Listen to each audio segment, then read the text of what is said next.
अस्सलाम वालेकुम नाज़रीन, रमज़ान मुबारक की खुसूसी सहर नशरियात अनवार रमज़ान में आपका मेज़बान एक बार फिर हाजिर खिदमत है। उम्मीद करता हूँ आप सब लोग खैरियत से होंगे और पहले की तरह आज भी 10वीं सहरी का आगाज़ अपने जाने वाले, अपने दोस्तों, अपने हल्के अहबाब में कर रहे होंगे, क्योंकि ये रमज़ान मुबारक का महीना बड़ा ही ख़ास तोहफ़ा है हम मुसलमानों के लिए।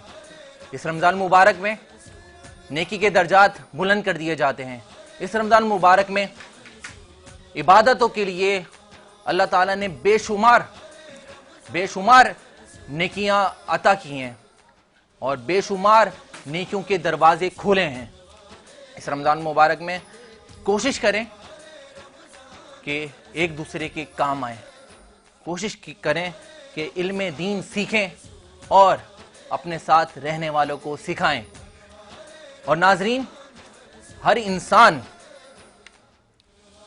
इंसान के दिल में खुदा का खौफ भी होना चाहिए, क्योंकि आज बेबसी का आलम है और एक मुसलमान दूसरे मुसलमान को काटने को भी दौड़ रहा है।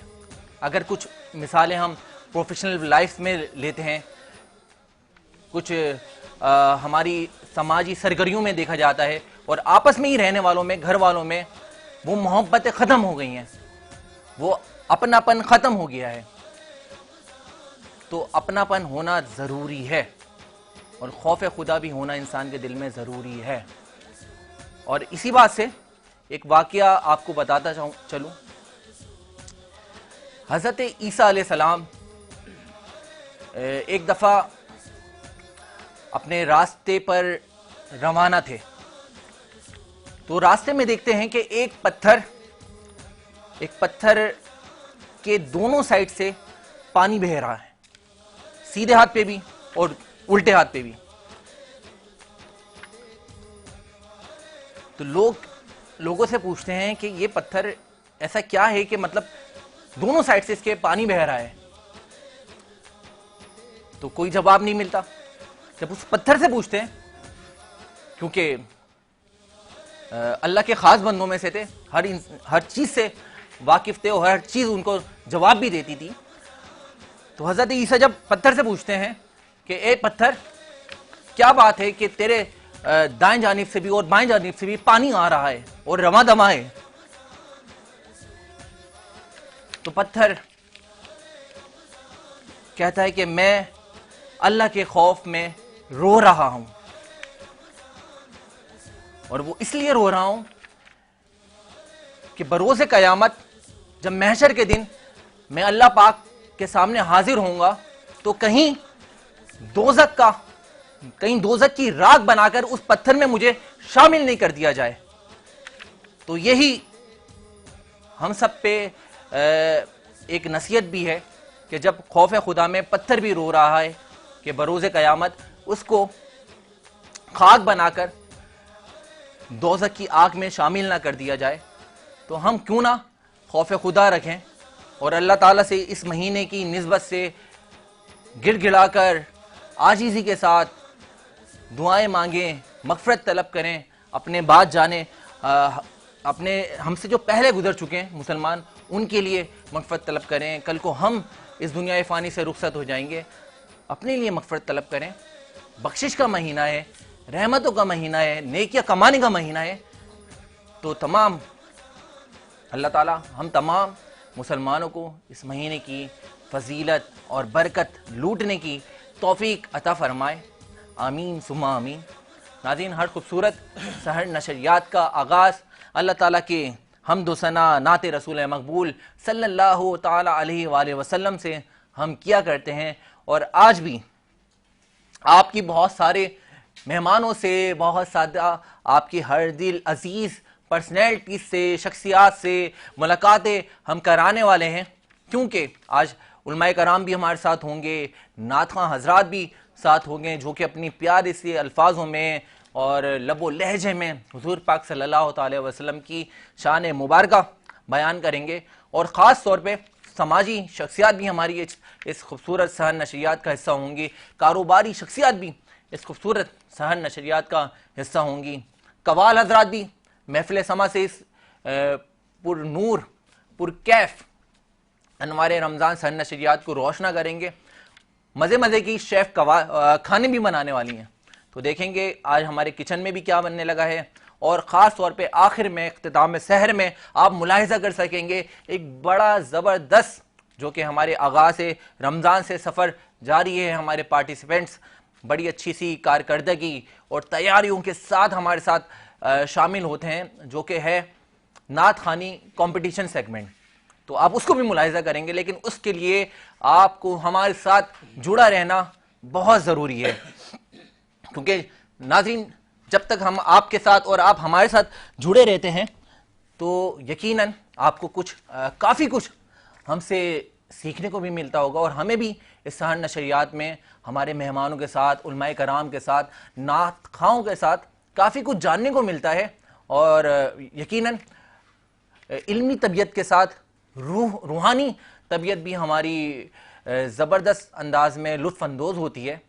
तो मैं बताना चाहूँगा और बल्कि ये भी चाहूँगा कि आज इस खूबसूरत सहर नशरियात का आगाज़ हम हमदे बारी ताला से करें, और हमदे बारी ताला से के लिए मैं रिक्वेस्ट करूं अपने नातखाओं से।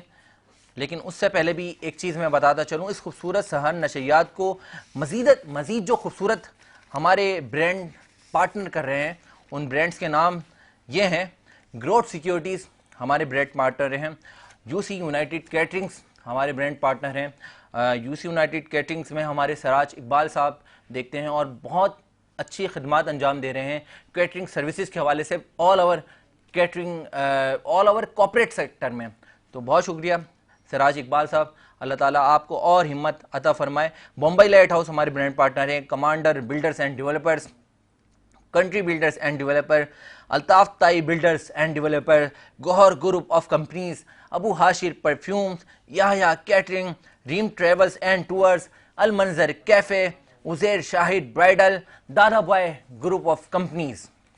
इसके अलावा HN वेलनेस, अवान लिबास आपका बहुत शुक्रिया, आपके ड्रेस पहनकर मैं रोज़ाना अपने नाजरीन के साथ हाजिर होता हूँ। और इसके अलावा Tasneem Sadaf, WCI studio, Arif Habib commodities, Ali noble group, mercury brand के आप हमारे सेट पे गिफ्ट भी देख सकते हैं। बहुत ज़बरदस्त अंडर गारमेंट्स के हवाले से बहुत अच्छा मेल वेयर्स के हवाले से काम कर रहे हैं मरकरी ब्रांड, आपका भी बहुत शुक्रिया। Ilyas salon, Z digital marketing network, elite walk wardrobe, splendour events services foundation, Al Syed real estate and marketing, giftables और कराची के जायका हलीम, आपका तमाम ब्रांड पार्टनर्स का हमारे साथ देने के लिए बहुत शुक्रिया। नाजरीन अब मैं चाहूँगा कि हम अपने पहले सेगमेंट जो कि है हमदे बारी ताला और नात रसूल मकबूल सल्लल्लाहु अलैहि वसल्लम का सेशन, उसको जारी और सारी रखें। लेकिन एक बार उससे पहले वेलकम कर लेते हैं आज के प्यारे से अच्छे से मेहमानों को, जो कि हमारे पहले मेहमान कारोबारी और समाजी शख्सियत हमारे साथ मौजूद हैं। जनाब फारूक डैडी साहब हमारे साथ सहर नशरियात में हिस्सा हैं, वेलकम करते हैं। अस्सलाम वालेकुम। वालेकुम सलाम। कैसे फारूक हैं? डाडी मेरा नाम है। फारूक डाडी साहब, तलफ़ुज़ में हमेशा मसला हाँ है। बिल्कुल, नाम इतना माशाल्लाह यूनिक है, फारूक डाडी आएगा। कैसे हैं आप? ठीक ठाक हैं? अल्हम्दुलिल्लाह बिल्कुल ठीक। बहुत शुक्रिया सहर नशरियात में हमारा हिस्सा बनने के लिए। नाज़रीन फारूक डाडी साहब से हमारा गुफ्तगू का सिलसिला जारी और सारी रहेगा, और गुफ्तगू का सिलसिला हमारे साथ जुड़े रहे और आप हमें देखते रहें, लेकिन उसके लिए आपको हमारे साथ जुड़ा रहना बहुत ज़्यादा ज़रूरी है। एक और प्यारी सी सना खान रसूल, नाम है उनका ताज़ीन ज़हरा साहिबा। आइए वेलकम करते हैं। अस्सलाम वालेकुम, कैसी हैं आप? बहुत शुक्रिया तशरीफ़ लाने के लिए, अनवार रमज़ान का हिस्सा बनने के लिए। जज़ाकल्लाह। ताज़ीन से भी गुफ्तगू का सिलसिला रखेंगे और नात भी सुनेंगे, हम्द भी सुनेंगे। और एक और प्यारे से सना खान रसूल हैं हमारे साथ मौजूद, उनको भी वेलकम करते हैं, जनाब हाफिज़ अतीकुर रहमान साहब। अस्सलाम वालेकुम हाफिज़ साहब, माइक में बोले आप। वालेकुम अस्सलाम। जज़ाकल्लाह, आपका तशरीफ़ लाने के लिए बहुत शुक्रिया, अनवार रमज़ान का हिस्सा बनने के लिए। कबल इसके कि हम अपने मेहमान से बातें करें और नई काविशें पेश करें, मैं चाहूँगा हमदे बारी ताला से इस खूबसूरत सहर नशरियात का आगाज़ करते हैं। हमारे साथ मौजूद हैं ताज़ीन ज़हरा साहिबा। ताज़ीन ज़हरा, बिस्मिल्लाह करें।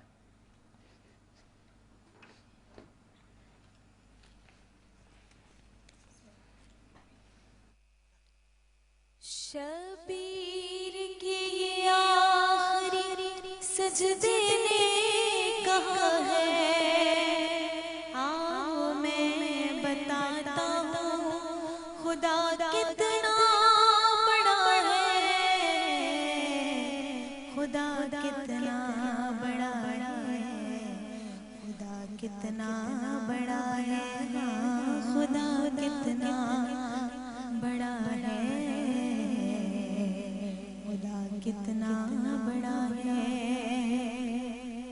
महसूस उसे ले जहाँ कर नहीं सकते, वो कब से दराज जमा कर नहीं सकते।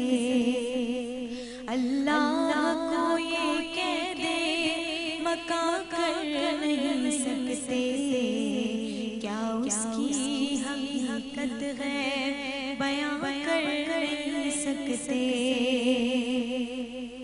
मखलूक को खालिक का नाम इरफान हुआ है सोच में इंसान खुदा कितना बड़ा है, खुदा कितना बड़ा है, खुदा कितना बड़ा है। और कादिर है वो तकदीर में क्या क्या नहीं रखता, देता है सहारा कभी तन्हा नहीं रखता। मुनकिर से भी बदले का इरादा नहीं रखता, अल्लाह तो दुश्मन को भी भूखा नहीं रखता। सब बंदे हैं सबके लिए खालिक की अता है, मुनकिर भी पशेमा है, खुदा कितना बड़ा है, खुदा कितना बड़ा है, खुदा कितना बड़ा है।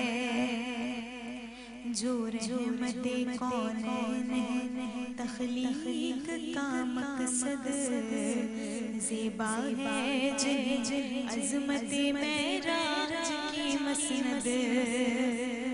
और आईना नजर जिनके फज़ाइल की कोई हद, अव्वल भी है औसत भी है आखिर भी मोहम्मद। ये सब है मोहम्मद, वो मोहम्मद का खुदा है। पूछो ये मोहम्मद से खुदा कितना बड़ा है, खुदा कितना बड़ा है, खुदा कितना बड़ा है। क्या बात है, सुभान अल्लाह हमेशा से होगा नहीं मालूम, हद इसकी नहीं कोई है ये को मालूम।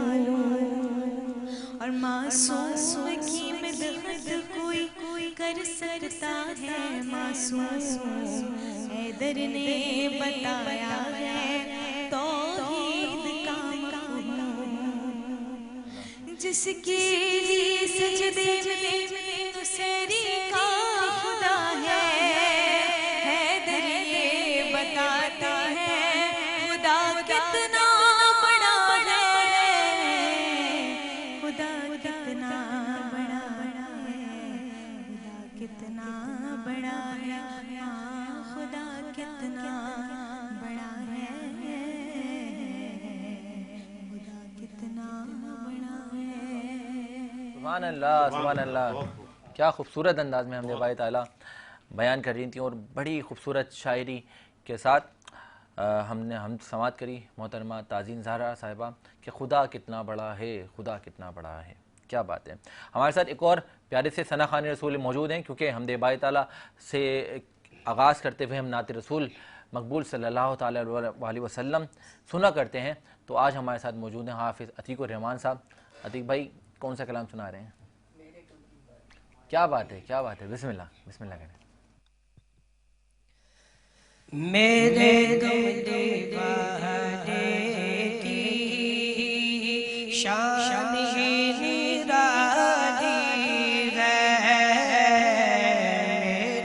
कमले वाले की शान निराली है।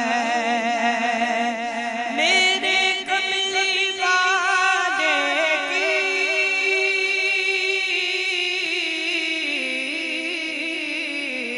शान निराली है।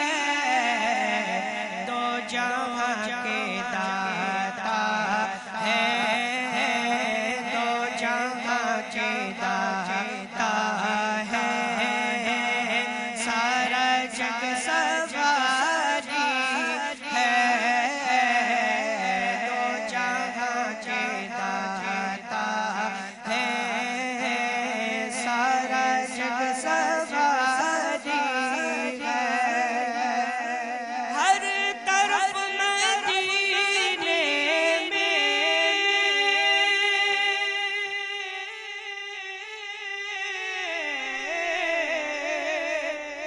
हर तरफ मदीने में भीड़ है फकीरों की, भीड़ है फकीरों की। एक देने वाला है, एक देने वाला है। कुल जहां सवारी है। हम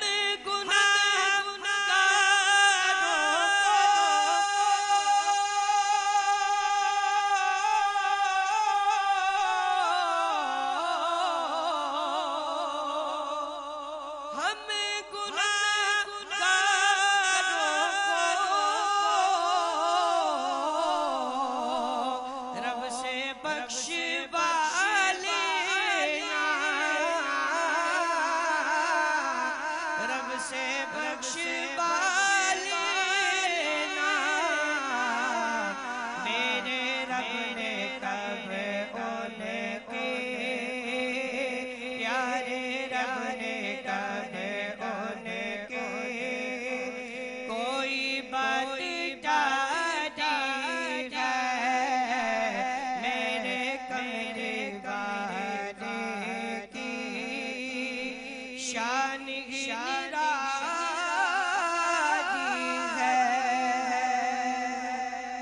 है। सुभान अल्लाह, क्या खूबसूरत अंदाज में नात रसूल मकबूल सल्लल्लाहु ताला अलैहि वसल्लम पेश कर रहे थे जनाब हाफिज़ अतीकुर रहमान साहब। बहुत शुक्रिया अतीक भाई आपका तशरीफ़ लाने के लिए और इतना कलाम खूबसूरत कलाम सुनाने के लिए कि मेरे कमली वाले की शान ही निराली है, दो जाना जहाँ के वाली हैं और सारा जग सवाली है। क्या खूबसूरत बात है भाई। क्यों ना हो, मेरे रसूल अकरम सल्लल्लाहु ताला अलैहि वसल्लम हैं ही इतने हसीन और इतनी प्यारी। उन्होंने इस्लाम का दर्स दिया जिसको आज हम अमल करके सुन्नत नबवी पूरी करते हैं और वही एक वसीला है जो कि बरोज़े क़यामत बरोज़े महशर हमारी बख्शिश का ज़रिया बनेंगे। अल्लाह ताला हम सबको अपने रसूल करीम सल्लल्लाहु ताला अलैहि वसल्लम की सुन्नतों पर और उनके बताए हुए रास्ते पर चलने की तौफीक अता फरमाए। नाज़रीन बताता चलूँ, आज के हमारे इस खूबसूरत सहर नशरियात में मज़ीद हमारी कुछ मेहमान शख्सियत जुड़ने वाली हैं और एक जो आगाज़ में मैंने जिस तरह से एक छोटा सा तारुफ़ कराया और अब मैं चाहूँगा कि हम उनसे मुकम्मल गुफ्तगू का सिलसिला जारी रखते हैं। तारुफ़ यह है कि हम उनको बिज़नेस कम्युनिटी में बहुत अच्छे मनसब पर देखते हैं, सोशल कम्युनिटी में बहुत ज़्यादा देखे और जाने जाते हैं और इसके अलावा रोटरी क्लब में भी इनकी काफ़ी सारी मसरूफियात हम देखा करते हैं। हमारे साथ रहते हैं फ़ारूक डार्टी साहब, आज इस खूबसूरत सहर नशरियात में हमारे मेहमान शख्सियत हिस्सा हैं। फ़ारूक भाई एक दफ़ा और वेलकम करते हैं आपको। बहुत बहुत शुक्रिया जनाब। जज़ाकल्लाह। ये बताएं रमज़ान मुबारक में आपकी क्या मसरूफियात होती हैं? देखिए, रमज़ान मुबारक माशाल्लाह इतना बरकतों का महीना है हाँ बेशक, कि पूरा साल हमें इसका इंतज़ार होता है। बेशक ऐसा ही। ये बख्शिशों का महीना है हाँ, हाँ। और जिसने भी इसने अगर अपनी बख्शिश ना करवाई और इबादतें ना की तो वो बड़ा बदनसीब है, बड़ा महरूम है। महरूम है, बदनसीब हाँ, है। हाँ, हाँ। मैंने एक जगह पढ़ा था कि रमज़ान में हाँ, अगर आप कुरान की तिलावत करते हैं या सुनते हैं तो एक लफ्ज, वन अल्फ़ाबेट की हाँ, जो है 2 नेकियां मिलती है, सिर्फ एक अल्फ़ाबेट की। तो आप सुने कि आप अगर नमाज पढ़ रहे हैं या कुरान शरीफ पढ़ रहे हैं या तरावी में वो जो कलाम सुनते हैं बिल्कुल। तो उसमें आपको कितनी नेकियां मिलती कितनी है। नेकियां मिलती और हर चीज़ में अल्लाह ताला ने रमज़ान में हर चीज़ में आपको सवाब दिया, बरकतें दी हैं, और इतना सवाब है कि हाँ, हाँ, हाँ। अनगिनत, जिसको हम गिन नहीं सकते। गिन नहीं सकते, बिल्कुल और आप ऐसे ही। इसी पे देखें कि हमने पिछले सालों में देखा कि रोजे की अहमियत तो हमें 1400 साल पहले हम पे फर्ज किया गया। तो चंद साल पहले जापान के एक रिसर्चर्स ने, साइंटिस्ट ने तहकीक की और उस तहकीक के ऊपर उसे नोबेल प्राइज मिला। क्या बात है भाई, वाह। वो ये थी कि उसने कहा कि अगर साल में आप 27-28 दिन में कोई 10-12 घंटे अगर आप भूखे रहते हैं, कुछ खाते नहीं है, तो आपके जिस्म के अंदर जो फरसुदा और कैंसर और इस तरह की जो जरासीम है पैदा हो जिस्म जाते उसको खाना शुरू कर देता है। बिल्कुल सही है। और ये इतनी बड़ी बात है कि इस्लाम में ऐसी बहुत सारी चीजें जो हमसे पोशीदा हैं। बिल्कुल ऐसा ही पोशीदा इसलिए कि हम ना तो कुरान को तर्जुमे के साथ पढ़ते हैं, यही हमारी बदकिस्मती है। अगर हम कुरान की तफसीर या अगर हम इसे तर्जुमे के साथ पढ़े तो अल्हम्दुलिल्लाह, क्योंकि ये हयात जिंदगी है। बिल्कुल ऐसा ही है। और हमने तो उसे जो है ना एक ताक में बंद करके रखा हुआ है। बिल्कुल ऐसा तो ही है। मेरा ख्याल है कि ये बड़ी ज्यादती है। बिल्कुल ऐसा ही है। कुरान जो है एक हमारा रोड मैप है, एक हमें मशल दे रहा है, एक हमें एक कहते हैं ना टुवर्ड्स द राइट पाथ, बिल्कुल ऐसा ही एक हमें एक रास्ता दिखाता है। तो मैं समझता हूँ कि ये महीना और हमारी जो ताक रातों का इंतजार होता है, जो शबे कदर की हमारी जो ताक रातें हैं, बिल्कुल ऐसे ही है। उसकी इम्पोर्टेंस अपनी जगह है। तो अल्हम्दुलिल्लाह रमज़ान का महीना बहुत पुरसुकून हमें रोज़े रखने में, अल्हम्दुलिल्लाह ना तो हम कोई रोज़ा मिस करते हैं। अल्लाह ताला बस हमें अपने अज़्ज़मान में रखे और उसका मोहताज करे और हमें किसी का मोहताज ना आमीन करे। आमीन। फारूक भाई, क्योंकि आप समाजी और कारोबारी हवाले से बहुत ज़्यादा सरगर्म हमें दिखते हैं, आफ्टर रमज़ान क्या देख रहे हैं पाकिस्तान का फ्यूचर? देखिए, ये हमारी बड़ी बदकिस्मती है कि पिछले 70 साल से हम जिस तनज़्ज़ुली की तरफ जा रहे हैं और वो बढ़ते बढ़ते इतना हो गया कि यहाँ पे जो हमारे कर्ता धर्ता हैं वो अपनी ज़ात का सोचते हैं, इस मुल्क के अवाम का नहीं सोचते। बिल्कुल ऐसा। आज आप और मैं, हर पाकिस्तानी 130 अरब डॉलर का मकरूज हो गया है। बिल्कुल ये जो हमने IMF से लिया। मैं ये पूछना चाहता हूँ उन मुक्तदर हलकों से, उन हैंडलर से, उन हुकूमत के नुमाइंदों से कि ये 130 अरब डॉलर आपने कहाँ खर्च किए? जब जनरल परवेज मुशर्रफ 2008 में जरदारी साहब को हुकूमत दे के गए, 2008 की बात है, उस वक्त पाकिस्तान पे कुल कर्जा 34 अरब डॉलर था। बिल्कुल ऐसा ही है। और 2008 से 2018 तक ये जो कर्जा है 94 अरब 94 बिलियन डॉलर तक चला गया, बिल्कुल ऐसा ही है। जिसमें 2013-14 में 34 अरब डॉलर नवाज शरीफ की हुकूमत, जब वो नवाज शरीफ प्राइम मिनिस्टर थे, उन्होंने लिए। बिल्कुल ऐसा मैं ही है। ये पूछता हूँ कि वो पैसे कहाँ गए, कौन से प्रोजेक्ट में लगे? ना तो 65 साल हो गए कोई पाकिस्तान में डैम बना ना बिल्कुल बनने ऐसा ही है। दिया गया। बिल्कुल ऐसा ही है। पाकिस्तान के अंदर कोई आवाम को कोई रिलीफ नहीं मिला, बल्कि आज डॉलर देख, आज जो महंगाई है बिल्कुल ऐसा इस कदर हो गई कि अल्लाह माफ करे कि लोगों के घरों में, अच्छे सफेद पोश लोगों के घरों में इतने बुरे हाल हैं। इसका क्या, अभी हमने आगे नताइज नहीं देखे इलेक्शन के। इलेक्शन का सुनते आ रहे थे कि इलेक्शन होंगे, पाकिस्तान के हालात बहुत ज़्यादा अच्छाई की तरफ जाएंगे, लेकिन अभी तक कोई हमने न्यूज़ नहीं सुनी कोई अच्छाई की। सर, मैं एक टीवी चैनल पे इलेक्शन वाले दिन लाइव ट्रांसमिशन में था और एंकर मुझे कहते हैं कि फारूक भाई आप इतना गुस्से में क्यों आ रहे हैं, आप देखें सारे आजाद उम्मीदवार जीत रहे हैं, यहाँ तक कि लाहौर में वो डॉक्टर क्या नाम है राशिद के मैं नाम पे लफ्ज़ नहीं भूल रहा हूँ, बोला वो भी जीत रही, तो आप ऐसी बात क्यों कर रहे हैं जी। मैंने कहा सुबह जब उठेंगे ना लोग तो नतीजा बिल्कुल उलट होगा। और हमने क्या देखा, जो चौथे और पांचवें नंबर पे उनको जिता दिया, जो पहले नंबर पे जो 50-50 80-80 हजार वोटों की लीड से जीत रहे थे उनको हरवा दिया। अब तो मकसद ये देखे, आप अगर आवाम की मंशा के खिलाफ, पब्लिक ओपिनियन के खिलाफ अगर आप जाएंगे तो ये मुल्क कभी तरक्की नहीं कर सकता, क्योंकि आपने उन्हीं लोगों को ला के बिठा दिया जिनके ऊपर अरबों रुपयों के क्या कहते हैं करप्शन हैं और उनके सारे केसेस माफ है, और जिसने 180 सीटें ली उसको आपने जेल में बंद करके रखा हुआ है। हाँ, क्या बात है, बिल्कुल सही कह रहे हैं। जो मकसद है कि जिनका माजी ये 4 बार हुकूमतें कर चुके हैं, और आप देखिए मैंने बताया 2008 से 18 तक 34 अरब डॉलर से 94 अरब डॉलर, तकरीबन 60 अरब डॉलर कहाँ खर्च किए, कोई बताए तो सही, कौन सा डैम बनाया या पब्लिक को क्या रिलीफ मिला, कुछ बताए तो सही, लेकिन नहीं। तो ये हमारी बदकिस्मती है और ये उसी तरफ लेके जा रहे हैं। हम 71 में 2 लफ्ज हुए, अल्लाह ना करे कि ऐसी सिचुएशन हो।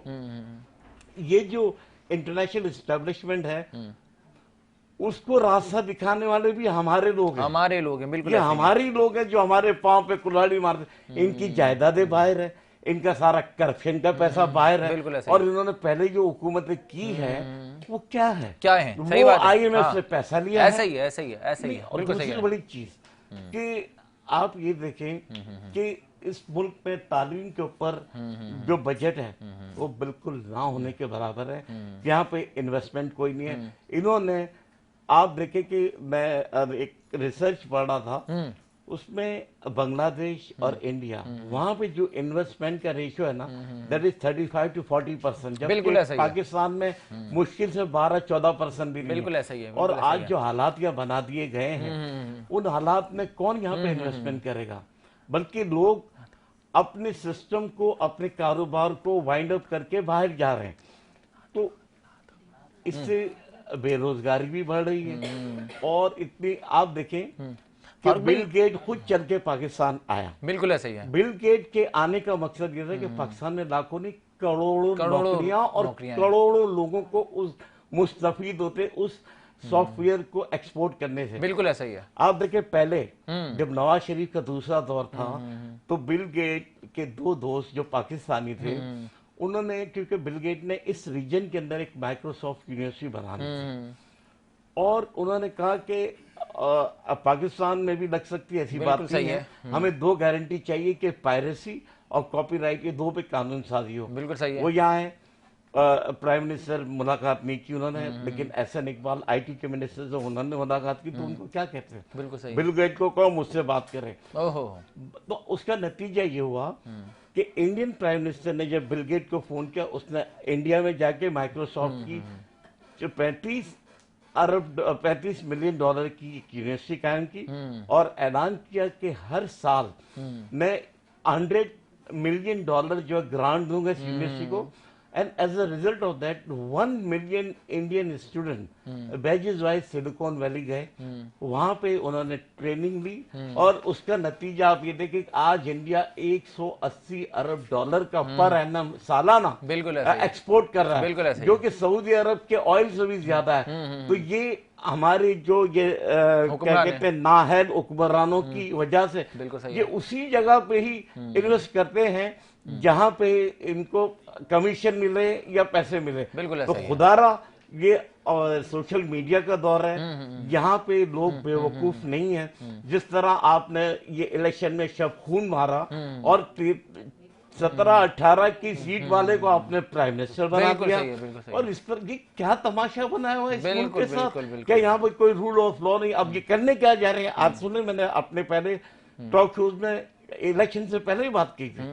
अब ये करने ये जा रहे हैं कि ये इनकी सरकारी अफसरों की उम्र बढ़ा देंगे, बिल्कुल सही है। और ये जो अलग करके ऐसा ना हो, क्योंकि हमारे यहाँ 60 साल में सरकारी अफसर रिटायर होता है ताकि दूसरों को मौका मिले। बिल्कुल ऐसा ही और हमारे जजेस जो है हाई कोर्ट के, उनकी उम्र 62 साल पे रिटायरमेंट है, जबकि सुप्रीम कोर्ट के जज भी 65 साल। अब ये चाहेंगे कि 65 साल से और बढ़ रहे ताकि काजी का जो है ना साया इनके सर पे रहे। और जिस तरह ये मकसद देखे ना, जिसका मैंडेट है उसको आप दीवार से लगा के रखोगे, पब्लिक की आवाम की राय के खिलाफ अगर आप चलोगे और आवामी मंशा को आप जेर गौर नहीं रखोगे और उनके मुताबिक नहीं चलोगे, तो यकीनन लोगों में एक फ्रस्ट्रेशन पैदा होगा। और ये फ्रस्ट्रेशन दिन ब दिन बढ़ता जाएगा। बिल्कुल ऐसा ही है। देखो ना, आप जो जेल में जाता है वो डील करके निकल जाता है। आज 6 महीने हुए उन्होंने खान साहब को अंदर रखा हुआ है, ना वो छड़ी लेके घूम रहा है, ना वो बीमारों की मुझे मरने वाली हालत नहीं कर रहा, वो अपनी एक्सरसाइज भी कर रहा और सीना तान के चल रहा है। इसलिए कि 2 शख्सियत पाकिस्तान के अंदर ऐसी निकली, एक कायदे आज़म मोहम्मद अली जिन्ना और दूसरा इमरान खान। ये दोनों ने अपने जीते जी वसीयत कर दी।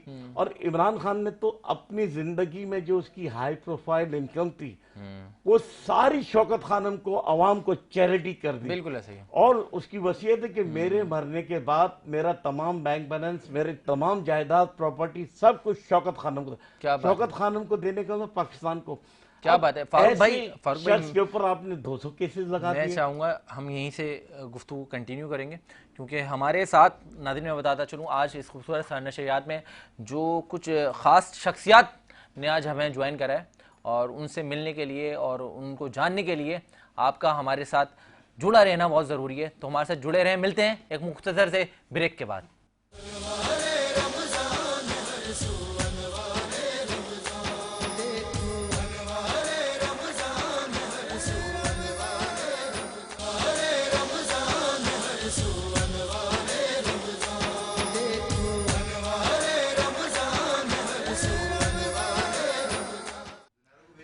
अस्सलाम वालेकुम नाज़रीन, एक दफ़ा फिर आपको वेलकम बैक करते हैं अनवार रमज़ान सहर नशरियात में। क्योंकि सहर नशरियात हमारी इतनी खूबसूरत इसलिए होती है क्योंकि हमारे साथ जुड़े रहते हैं हमारी मुल्क के ख़ास समाजी शख्सियात, सेलिब्रिटीज़, डॉक्टर्स, शेफ़, कवाल हज़रात, पॉलिटिकल पर्सन, नात ख़ां, आलिम दीन।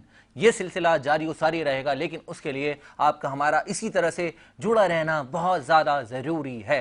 तो नाज़रीन, आज के ख़ास शख्सियत और हमारे ख़ास मेहमान एक हमारे साथ मौजूद हैं। सबसे पहले तो वेलकम करेंगे, और वेलकम के साथ मैं उनका तारुफ भी कराना चाहूँगा। तारुफ ये है कि पेशेंट प्रोटेक्शन सोसाइटीज़ के माशाल्लाह प्रेसिडेंट हैं, और इसके साथ सोशल एग्जीक्यूट भी हैं, इवेंट ऑर्गेनाइज़र हैं गुज़िश्ता 27 सालों से, और हेल्थ केयर के हवाले से काफ़ी काम कर रहे हैं और करते आए हैं, और एक बहुत खूबसूरत इंसान है और बहुत खूबसूरत दिल के हामिल हैं, किसी को तकलीफ़ में नहीं देख सकते हैं। और आज हमारे दावत पर हमारी इस खूबसूरत सहर नशरियात का हिस्सा हैं जनाब मिर्ज़ा इंतखाब आलम साहब हमारे साथ मौजूद हैं। अस्सलाम वालेकुम मिर्ज़ा इंतखाब। वालेकुम अस्सलाम जनाब, क्या हाल है आपके? अल्हम्दुलिल्लाह, बहुत शुक्रिया कि आपके चैनल का और आपका कि आपने मुझे यहाँ मदऊ किया और अपना मैसेज कम्युनिकेट करने का मौका दिया। बहुत शुक्रिया आपका तशरीफ़ लाने के लिए। मिर्ज़ा इंतखाब भाई हर साल हमारी रमज़ान ट्रांसमिशन का हिस्सा रहते हैं। जब हमने आगाज़ किया था रमज़ान ट्रांसमिशन का, तो जब से ही हमारा साथ इनके साथ जुड़ा हुआ है। इंतखाब भाई जी, सबसे पहले तो ये बताएं कि पेशेंट प्रोटेक्शन सोसाइटी क्या खिदमत अंजाम दे रही है? देखें, अल्हम्दुलिल्लाह पेशेंट प्रोटेक्शन सोसाइटी गुज़िश्ता 27 साल से शहर कराची में पुअर पेशेंट्स के लिए हम अल्हम्दुलिल्लाह काम कर रहे हैं। क्या बात है। और हमने उस वक्त काम शुरू किया था कि जब इस शहर कराची में 1000 भी NGOs नहीं थी। तो उस वक्त मेरी जब रजिस्ट्रेशन हुई है वो 888 मेरा नंबर है। आज तो 24-25 हज़ार NGOs काम कर रही हैं। और जिस ज़माने में हमने काम शुरू किया था ना उस वक्त सोशल मीडिया होता था, ना इतने चैनल्स होते थे, सिर्फ एक प्रिंट मीडिया होता था। क्या बात है। तो हमें अपना मैसेज कम्युनिकेट करने में बहुत मुश्किलात पेश आती थी। आजकल तो बहुत इजी है। तो उस वक्त हम मुख्तलिफ कॉलेजेस में जनाब कैंप लगाते थे और वहाँ यूज मेडिसिन कलेक्ट करते थे बिफोर एक्सपायरी। क्या बात है। तो वहाँ से वो जो मेडिसिन कलेक्ट करते थे, इसके अलावा थैलीसीमिया के बच्चों के लिए जनाब वहाँ से ब्लड कलेक्ट करते थे और ये सिलसिला फिर शुरू हुआ। क्या बात है। और अल्हम्दुलिल्लाह फिर 27 साल से मेरा ये तरीक़ेकार रहा कि जब मैंने काम शुरू किया तो मैं ओझा टीबी सैनिटोरियम जाया करता था। क्योंकि टीबी और एमडीआर के जो पेशेंट होते थे ना, तो उनके पास लोग जाते हुए डरते थे कि उस ज़माने में टीबी ना लग जाए, क्योंकि इलाज भी नहीं था और दूसरे ये कि सैनिटोरियम बनाए ही दूर जाता था शहर से कि लोगों को टीबी ना लग जाए। तो अल्हम्दुलिल्लाह 27 साल से ये प्रैक्टिस रही कि वहाँ जाते थे, वहाँ उनके लिए मेडिसिन का भी इंतज़ाम करते थे, इसके अलावा अद्वियात का इंतज़ाम करते थे, इसके अलावा और भी जो उनकी ज़रूरियात होती थी। तो हमारे साथ कोई ना कोई फिलंथ्रोपिस्ट जो इस शहर में मौजूद थे अल्हम्दुलिल्लाह, वो सब जाते थे हमारे साथ। हम ये सिलसिला शुरू किया। क्या बात है। एनजीओ बनाने का ख्याल कैसे आया?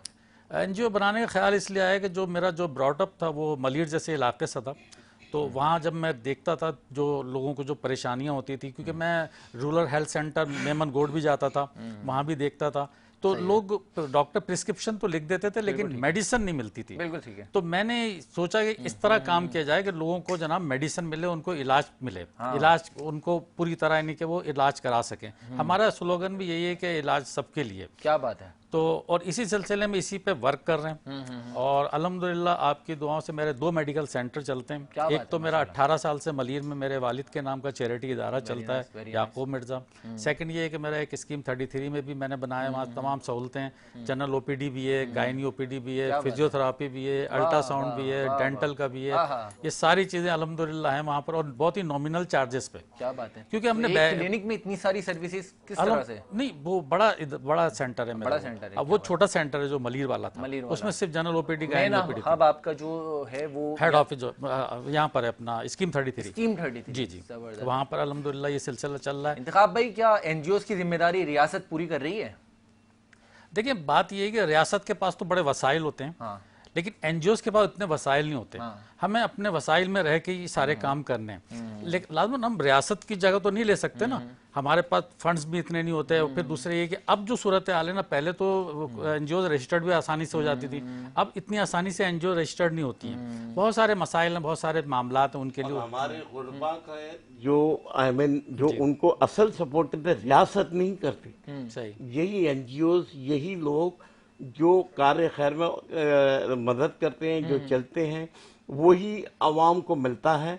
और यहाँ पे अगर आप देखें राशन बट रहा है या जो कुछ हो रहा है, वो ये एनजीओज कहो या मुखैर आजाद को जो अपनी ज़कात के मद में, ये पाकिस्तानियों की बहुत अच्छी आदत है। क्या बात है। चाहे वो कितना बुरा हो, चाहे कुछ हो या कैसी भी इनकम हो, लेकिन ज़कात अल्हम्दुलिल्लाह मेजॉरिटी ऑफ लोग पूरी निकालते हैं। क्या बात है। और अगर तमाम लोग ज़कात देने लगे तो आपको एक मांगने वाला मिलेगा। क्या बात है फारूक भाई, सही बहुत कह खूबसूरत एक बात कही। मिलेगा। तो ये इन्हीं लोगों की काविशों से, वरना जो हुकूमत थैले बांट रही है, तस्वीरें लगा के आप देख लें, और अंदर जिस से तरह निकल उनके क्या साथ रहा है। जुल्म बच्चों औरतों को जिस तरह मारपीट जो हो रही है, जो एक एक थैले के लिए बड़ा जुल्म छीन हो रहे रहा हैं है। एक दूसरे से। Exactly. मैं अभी कुछ दिन पहले देख रहा था बांग्लादेश का हाँ, कि कितनी हमसे ज्यादा पॉपुलेशन पॉपुलेशन है, है। इतनी तमीज और डिसिप्लिन के साथ वो थैले रखे हुए, एक एक थैला उठा के, कोई ये नहीं कि किसी ने 2 थैले उठा, हाँ। एक उठाया और जा रहे हैं। क्या बात है। तो क्या ये डिसिप्लिन हमें नहीं आ होना सकता? चाहिए। और इसका जो वजह है ना, बुनियादी वजह ये है कि हमारी जो पुलिस और फोर्स है ना, सबसे ज्यादा बदतमीज और नाकारा लोग ये हैं, ये बिला वजह लोगों को पे लाठी चार्ज कर रहे हैं, औरतों को बालों से पकड़ के रोडों पे घसीट रहे हैं। अच्छा, इनको शर्म आनी वो चाहिए। फुटेज कुछ क्या और कर है, रहे वो हैं जो इससे? औरतों को बालों से खींचा जा रहा है, वो उसका नहीं, आप मामला कुछ देखिए और कि है। अभी ये औरतों को जो राशन के लिए किस तरह मारपीट की, जो डंडे चलाए गए, ये अभी 2 दिन पहले की बात कर रहा अच्छा। हूँ, सारे मीडिया में आया। तो ये लोग बहुत अच्छा काम कर रहे हैं। प्लीज, आई एम इंतखाब भाई, सॉरी। नहीं, डोंट वरी। इतनी सारी एनजीओ काम कर रही हैं, जी जी, लेकिन मसाइल फिर भी वही हैं। देखिए कुछ माजरत के साथ कुछ एनजीओज तो सोशल मीडिया की पैदावार हैं। वो एक जनाब वाला कोई जाके प्लांटेशन करते हैं, वो कहते हैं कि हमने अर्बन फॉरेस्ट बना दिया। बिल्कुल सही है। तो ये इस तरह तो मामला हल नहीं होंगे। देखें जो लोग सिंसियर हैं ना, वो अल्हम्दुलिल्लाह काम कर रहे हैं और वो कोशिश कर रहे हैं कि लोगों के साथ जो उनके मुश्किलात हैं उनको हल किया जा सके। अच्छा, मेरा तो अल्हम्दुलिल्लाह ये सिलसिला रहा कि मैं तो पेशेंट्स के पास भी जाता हूँ, ऑर्फन के पास भी जाता हूँ।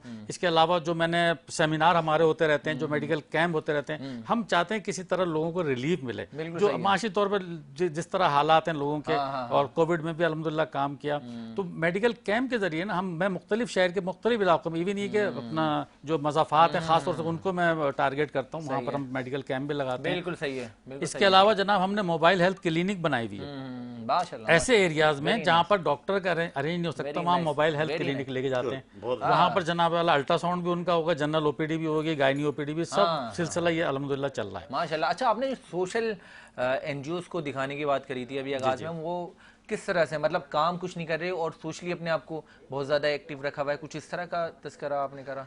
असल में जब मैंने आपसे ये सवाल करा कि एनजीओ हाँ, बहुत सारी और मसाइल फिर भी वही हैं। मैं उस तरफ नहीं जाना चाहता नेगेटिव के। बहुत सारी एनजीओ हैं जो सिर्फ फोटो सेशन तक महदूद हैं। जी जी, और वो जनाब क्या नाम है, ऐसा है कि वो लोग माशरे में बड़ी खराबी पैदा कर रहे हैं। मेरा जो एक्सपीरियंस है अल्हम्दुलिल्लाह 27-28 साल का एक्सपीरियंस है, माजरत के साथ जो वुमेन एम्पावर पे काम कर रहा है, तो उसका अगर आप बैकग्राउंड देखें तो वो आपको बिल्कुल डिफरेंट नजर आएगा। अच्छा। इसी तरह अगर कोई हेल्थ के हवाले से काम कर रहा है या अपना एजुकेशन के हवाले से काम कर रहा है, तो अगर वो सिंसियर है तो उसका काम नजर आता है, लोगों को रिलीफ भी मिलता है। अच्छा, लोग बहुत अवेयर हो गए, ऐसा नहीं है कि क्या नाम है लोग अवेयर नहीं है, लोग जानते हैं यार ये बंदा सही काम कर रहा है, ये बंदा गलत काम कर रहा है। तो हमारी अप्रोचेज होती हैं और लोग हमसे अप्रोच करते हैं और उसको हमें डोनेशन भी देते हैं अल्हम्दुलिल्लाह। और ये कि सारा सिलसिला डोनेशन से चलता है। अभी आपको मैं बताऊं कि 2 महीने के अंदर मैंने 4 सेमिनार किया अल्हम्दुलिल्लाह। क्या बात है, एक तो मैंने ब्रेस्ट कैंसर पे किया, एक मेंटल हेल्थ पे किया, एक फर्स्ट एड ट्रेनिंग पे किया, और एक जनाब मैंने शुगर पे किया, डायबिटिक पे किया। अच्छा, ये मुख्तलिफ जगहों पे करते हैं। और मेरा जो ज्यादातर जो मेरा प्रोग्राम जो हमारे होते हैं ना, social welfare department government of Sindh है ना, उनके कोलोब्रेशन से होते हैं। बिल्कुल बिल्कुल बिल्कुल। और इसके साथ साथ जनाब सेमिनार भी है। अच्छा, अच्छे लोगों की और मुखैर हजरात की और इदारों की भी सपोर्ट आपके साथ? अल्हम्दुलिल्लाह इदारों की सपोर्ट है, क्योंकि मैं बहुत पुराना काम करने वाला हूँ। और ये जो सोशल वेलफेयर डिपार्टमेंट के जितने भी अफसरान हैं जो डीजी तक बने, उन्होंने भी मेरे साथ काम किया। क्या बात है, क्या बात है। नाज़रीन, इंतखाब भाई की काविशें आपने जानी, और एक और बड़ी प्यारी और अच्छी पर्सनैलिटी मेरे साथ आज मौजूद है। तारुफ उनका मैं बाद में करवाऊंगा, मैं चाहता हूँ पहले उनको वेलकम करते हैं, फिर उनकी काविशें भी देखेंगे और उनसे बहुत सारी गुफ्तगू भी करेंगे। हमारे साथ मौजूद हैं मोहतरमा सोनिया अली बाजवा साहिबा। वेलकम करते हैं सहन नशरियात के सेट पर। अस्सलाम वालेकुम। वालेकुम सलाम। क्या हाल है सोनिया आपके? अल्हम्दुलिल्लाह, आप कैसे हैं? अल्हम्दुलिल्लाह, बहुत शुक्रिया तशरीफ लाने के लिए। बहुत शुक्रिया। सोनिया से हमें बहुत सारी गुफ्तगू करनी है और काफ़ी कुछ चीज़ें हमने पहले दिखानी है आपको और जानना है इनके बारे में कि क्या करती हैं। और ये बहुत ज़बरदस्त, ये मोटिवेशन इंस्पायरिंग पर्सनैलिटी है भाई, ख़वातीन के लिए, आजकल के नौजवानों के लिए। और मैं चाहूँगा कि कबल हम इससे सोनिया की तरफ कंटिन्यू करें, हमारे साथ एक और बड़े प्यारे सनाखाने रसूल मौजूद हैं। नाज़रीन, तारुफ ये है कि माशाल्लाह अलहाज हैं भाई, अलहाज हैं, और इसके साथ बड़े प्यारे और ख़ूबसूरत सनाखान हैं अलहाज सैयद मुर्तज़ा अली कादरी साहब। तो आइए वेलकम करते हैं और रिक्वेस्ट करते हैं नाते रसूल मकबूल सल्लल्लाहु ताला अलैहि वसल्लम पेश करने के लिए। बिस्मिल्लाह भाई।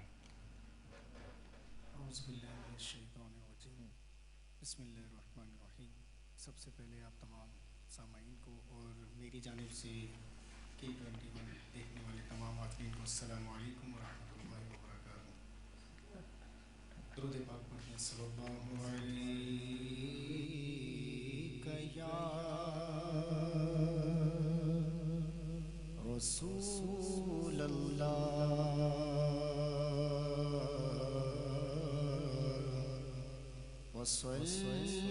वसल्लम अलैका या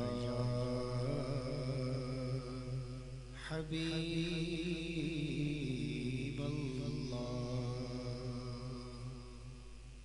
एक बहुत ही प्यारा कलाम रमजान मुबारक के हवाले से खुशादिन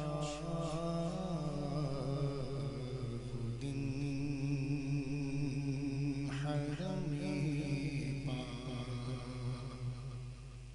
की फज़ा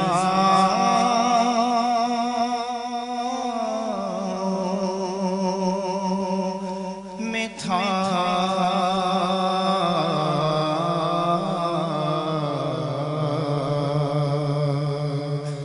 खुशादिन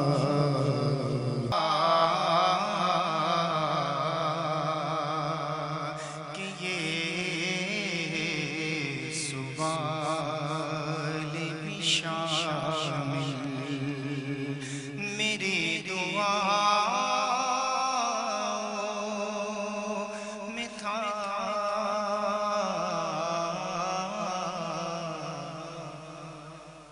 बहुत अच्छी। क्या खूबसूरत कलाम पेश कर रहे थे सैयद मुर्तज़ा अली साहब, हमारे इस खूबसूरत और ज़बरदस्त NGO जो कि खिदमत इंसानियत के हवाले से दर्ज दे रही है, हेल्प फॉर डिज़र्विंग ऑर्गेनाइजेशन की काविशें। इसी की आज चेयरमैन मोहतरमा सैयदा सोनिया अली बाजवा साहिबा हमारी खूबसूरत सहन नशरियात का हिस्सा है। एक बार फिर वेलकम करते हैं सोनिया आपको। बहुत शुक्रिया। रमज़ान मुबारक में क्या मसरूफियात रहती हैं आपकी इस NGO के हवाले से? रमज़ान उल मुबारक में हमारी ज़्यादातर जो एक्टिविटीज़ चल रही होती हैं वो राशन ड्राइव के हवाले से चल रही होती हैं। सही है। और हम लोग ऑर्फनेजेस भी जा रहे होते हैं, ओल्ड एज होम भी जा रहे होते हैं। अभी अपकमिंग सैटरडे हम लोग जा रहे हैं, ऑर्फनेज जा रहे हैं। और इंतखाब भाई और हमारी NGO जो कोलैबोरेशन में जा रही है। माशाल्लाह। जी जी। तो तो इनकी NGO हेल्थ के हवाले से काम करेगी और आपकी NGO खास तौर पे राशन ड्राइव। बिल्कुल ठीक है, जबरदस्त। तो वहाँ पे हम लोग बच्चों के लिए ईदी ड्रेसेस, वाह वाह, उनके साथ अफ्तार डिनर का हमारा उनका प्लान है। क्या बात है भाई, तो वाह। बस ये सिलसिला हमारा चलता रहता है क्या पूरे बात है, मैं साल भी भी चाहूंगा चलता आप रहता मुझे है। भी शामिल करें। बिल्कुल, मैं आपको इनवाइट करूंगी, आप जरूर आएं। जबरदस्त जबरदस्त, एक काविश हम जब भी रिकॉर्ड करेंगे। बिल्कुल। तो आपने NGO का आगाज कब से किया? मैंने जब कोविड आया। जब कोविड आया? हाँ जी, 2019 में। 2019 में बाकायदा। तो इसके लिए आपने खुद ही इनिशिएट लिया या कोई सपोर्टेज भी हासिल थी? नहीं, सपोर्ट तो मुझे किसी ने भी नहीं किया, मैंने खुद ही ये इनिशिएटिव लिया कि मतलब जिस तरह के हालात चल रहे थे, ऐसे हमारे खुद भी आसपास लोग थे, फैमिली फ्रेंड्स से जो पहले बहुत अच्छे हालात में थे और जब कोविड आया तो मतलब वो खुद भी इतने मजबूर हो गए। तो फिर हमें लगा कि कोई ना कोई हमें भी स्टेप लेना चाहिए और घर से ही सपोर्ट मिला। क्या बात है, और घर से सपोर्ट मिलना भी बहुत ज़रूरी है। बिल्कुल, बिल्कुल। खातून के लिए अगर कोई औरत ज़ात ऐसे ज़बरदस्त खिदमात को अंजाम दे रही है। बिल्कुल। सोनिया, ये बताएं कि हर NGO का एक ना एक मोटिव होता है। जैसे इंतखाब भाई काम कर रहे हैं हेल्थ के हवाले से, तो आप किस मोटिव पे और क्या स्पेसिफिक क्या आपका मोटिव है जिन पे आप खिदमात अंजाम दे रहे हैं? पहले तो थोड़ा माजरत, गला खराब है। कोई मसला नहीं, पानी पिए। नहीं ये आपको सहरी भी कराएंगे और शेफ मजे के खाने भी खिलाएंगे। अच्छा, बहुत शुक्रिया। अच्छा, देखें, हमारी NGO का मोटिव ये है कि जो भी ज़रूरतमंद है ना, चाहे उसकी कोई सी भी नीड है, उसको मेडिकल के हवाले से नीड है, उसको अपनी पढ़ाई में कोई चाहिए, उनको मतलब किसी भी उनका कोई भी मसला है, जो भी डिजर्विंग बंदा है वो हम तक आता है तो हमारी कोशिश होती है वेरिफिकेशन के बाद हम उनकी हेल्प जरूर करें। अच्छा, हाँ जी। वो कोई भी मोटिव लेके आए। हाँ, कोई किसी भी को राशन की जरूरत है, किसी को हॉस्पिटल की जरूरत है, या किसी को एजुकेशन की नीड है, या किसी को XYZ कोई भी। हाँ बिल्कुल, जो खिदमत इंसानियत, कोई भी मजबूर और हाँ जी बेयारो मददगार। बिल्कुल। तो उसको पहले आप लोग रिसर्च करते हैं जी, उसके बाद फिर उसकी वेरिफिकेशन करते हैं। पूरी एक टीम है मेरी। जो जब हमसे कोई कांटेक्ट करता है, अगर वो हमसे फेसबुक के थ्रू कांटेक्ट करता है तो हमारी टीम उनके जाके वेरिफिकेशन पूरी कंप्लीट करके आती है। एक पूरा प्रोसेस है, उसके बाद ही हम ये आगे केस फॉरवर्ड करते हैं या अपनी NGO पे पुट अप करते हैं। सही है। मतलब इसके अलावा हम नहीं करते। लाइफ में और इस NGO के हवाले से क्या चैलेंजेस फेस किए आपने? चैलेंजेस तो अपनी ही फील्ड में इतने मिले हैं कि मतलब आप बहुत सारे लोग होते हैं कि वो आपके सामने बहुत अच्छे से आपसे मिलते हैं, लेकिन पीछे से वही लोग होते हैं जो बैक बाइटिंग कर रहे होते हैं। क्या बात है, तो ऐसा ही है आजकल। हाँ, यही होता मतलब आप कह लें कि कोई एक बंदा दूसरे को आगे जाते हुए नहीं देख सकता। तो बस ये चैलेंजेस बहुत सारे थे और वेरिफिकेशन के भी आ जाते हैं क्योंकि बहुत सारे फेक लोग भी हमें मिलते हैं। तो ये बताएं कि इस NGO को आप पूरी ऑर्गेनाइजेशन को खुद अकेले ही रन कर रही हैं इस टाइम, या कोई पार्टनर भी है? पार्टनर तो देखें कोई नहीं है। मैं खुद ही रन कर रही हूँ, मेरी टीम है और सबसे बड़ी मुझे मेरे हस्बैंड की सपोर्ट है, तो मैं खुद ही कर रही हूँ जो भी। क्या बात है, क्या बात है। हेल्प फॉर डिजर्विंग ऑर्गेनाइजेशन का फ्यूचर हम क्या एक्सपेक्ट कर रहे हैं? ये इंशाल्लाह आपको फ्यूचर में नजर आएगा कि मैं खुद भी एक अपना ऑर्फनेज बनाऊंगी। क्या बात है भाई, वाह। और कराची में ही? कराची में ही। और मेरा एक ये एम है कि मैंने एक ओल्ड एज होम भी बनाना है, क्योंकि बहुत सारे ऐसे लोग होते हैं जो मैं खुद भी देख रही होती हूँ, उनको उनके बच्चे रखना नहीं चाहते। बिल्कुल ऐसा ही है। सही कह रही हैं। मतलब माँ बाप आपको पाल पोस के बड़ा करें और आप एक टाइम के बाद आप उनको छोड़ दें, तो ये मेरा तो ये एम है। बिल्कुल ऐसा ही है। अल्लाह ताला आपको और इस तरह की खिदमत इंसानियत में मसरूफ़ अमल रखे। आमीन। हमारा साथ आपके साथ शामिल है। और नाज़रीन जो भी मुखैर आज़ाद और सपोर्ट करने वाले हज़रात अगर कोई जेन्युइन वे में तंजीमों को सर्च करते हैं तो सोनिया अली बाजवा बहुत अच्छी खिदमत इंसानियत के हवाले से दर्ज दे रही हैं। Help for deserving organization run करेंगे, इनको सपोर्ट करें। हमारे इंतखाब आलम साहब जो कि हेल्थ के हवाले से बहुत ज़बरदस्त NGO के हवाले से खिदमत अंजाम दे रहे हैं, तो आप इनको भी सपोर्ट करें, ख़ास तौर पे पेशेंट प्रोटेक्शन सोसाइटी को। इनका साथ हमारे साथ जुड़ा रहेगा। हमारे साथ मौजूद एक और ख़ास समाजी और कारोबारी शख्सियात जो कि हैं फ़ारूक डाडी साहब। कबल इसके कि हम ब्रेक पे जाएँ, फ़ारूक भाई एक सवाल मेरे जहन में आया। लाइफ में इतना कुछ माशाल्लाह आपने अचीव किया है और अब मैं समझता हूँ कि कुछ बताएं कि आगे क्या प्लान्स हैं। अल्हम्दुलिल्लाह जो कुछ माजी में रहा मैं उससे बहुत मुतमईन हूँ और फ्यूचर में यही है जैसे कि इन्होंने कहा और ये जो काम कर रहे हैं तो हम भी रोटरी के प्लेटफॉर्म से ये सारे काम करते हैं। सही है। और हम प्रोजेक्ट चलाते हैं। अभी पिछले साल हमने कोई 4 मेगा वाटर फिल्टर प्लांट्स क्या बात है। कराची में मुख्तलिफ इलाकों में लगाए। हाँ। एक कटी पहाड़ी पे, हाँ। एक हमने गबूल कोट मेन सुपर हाईवे पे, हाँ। और 2 हमने न्यू कराची 11F और 11G पे बड़े मेगा फिल्टर प्लांट मेगा लगाए फिल्टर प्लांट, जहाँ लोग आके फ्री में अपना पानी फ्री लेके में? जाते हैं। क्या बात है बिल्कुल, भाई। कितनी जबरदस्त काम कर रहे हैं भाई। कम्युनिटी वाह, जो है वो इसको टेकअप करती है। अच्छा, अब और हम बाकायदा मेडिकल कैंप्स भी करते हैं और हेल्थ पे अभी जैसे रमज़ान शुरू होने से 2 दिन पहले हाँ। हमारे अपना club Rotary club of Karachi gate पे ने बाकायदा राशन की ड्राइव की। बल्कि एक मैच हमारे लेजेंड है सादिक मोहम्मद क्रिकेटर जो कि टेस्ट क्रिकेटर, वो हमारे क्लब के मेंबर है, वो और उनके मैसेज। सही। तो अभी हर साल या हर 2 साल के बाद एक फंड रेजिंग मैच करते हैं जिसकी इनकम जो है वो LRBT को, बंस वार्ड को और POP इनको जाती है। और अभी हमने मैच करवाया था 7 मार्च को, बड़ा अच्छा रहा। कच्ची मेमन सोसाइटी ग्राउंड के अंदर ये मैच हुआ था। और मकसद ये है कि सादिक मोहम्मद के और मोहम्मद ब्रादान, आपको पता है कि उन्होंने क्रिकेट में एक पायनियर्स रहे जिन्होंने जहाँ से क्रिकेट का एक सिलसिला उस खानदान से शुरू हुआ। क्या बात है। तो बहरहाल सादिक मोहम्मद बहुत अच्छे, उनका भतीजा शोएब मोहम्मद भी मौजूद थे। ये उनकी कंट्रीब्यूशन बहुत है। बिल्कुल है। अच्छा, अब बात रही, अभी मैं पिछले दिनों एक अल मुस्तफा ट्रस्ट का वो देख रहा था, तो आजी मोहम्मद अनीफ तैयब साहब ने बहुत जबरदस्त उसमें काम कर रहे हैं, जैसे ये कर रहे हैं। बिल्कुल ऐसा ही है। एक और नाम है जिसको मैं देखता हूँ, वो कभी भी अपनी पर्सनल तशहीर नहीं करता, लेकिन मैं समझता हूँ उसका नाम है दानिश अमान। दानिश अमान वो बंदा है जिसने इतने प्रोजेक्ट्स किए अपने पास से, और अब अपने दोस्तों के साथ मिलकर, हमजा तबानी है या छोटानी है, जो भी है, तो ये लोग मिलके जो काम कर रहे हैं, तो मैं समझता हूँ आफरीन है। और ये वो लोग हैं जो अपनी तशहीर नहीं बिल्कुल, करते, लेकिन ये कि हम जैसे लोग जब उनसे मुतासिर होते हैं और ईमानदारी से जब वो काम कर, लोगों से फंड नहीं लेते, बिल्कुल ये अपने ही पैसों से, क्योंकि अल्लाह ताला ने उनको बहुत कुछ दिया है, और अपने ही फंड से वो काम करते हैं। फारूक भाई, मैं तो समझता भी यही हूँ कि इंसान एक हाथ से अगर किसी के साथ भलाई करे तो दूसरे हाथ को पता ना लगे। बहुत शुक्रिया फारूक भाई आपका तशरीफ लाने के लिए। फारूक डाडी साहब आज हमारे खास मेहमान थे और हमारे मेहमान शख्सियत भी हमारे साथ रहेंगी। नाज़रीन, आपको हमारे साथ जुड़े रहना है क्योंकि हमारे शेफ़ मज़े मज़े के खाने रेडी करने लगी हैं। अब हम जाने लगे हैं हमारे किचन सेगमेंट के जानिब, जो कि YBC कैटर्स किचन है। तो देखते हैं हमारी शेफ़ क्या बनाने लगी हैं।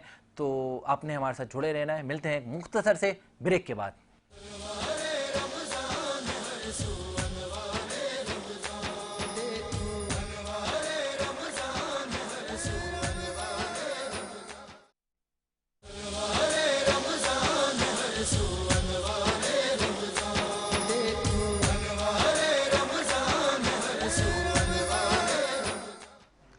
वेलकम बैक नाज़रीन, एक बार फिर खुशामदीद कहते हैं आपको। और मैं बताना चाहता हूं इस टाइम हम मौजूद हैं YBC कैटर्स किचन में। और YBC कैटर्स किचन में आज क्या बना रही हैं और कौन सी शेफ हमारे साथ मौजूद हुई हैं, तारुफ करवाता चलूं। शेफ फायजा यासिर साहिबा हमारे साथ मौजूद हैं, YBC कैटर्स किचन को रिप्रेजेंट कर रही हैं।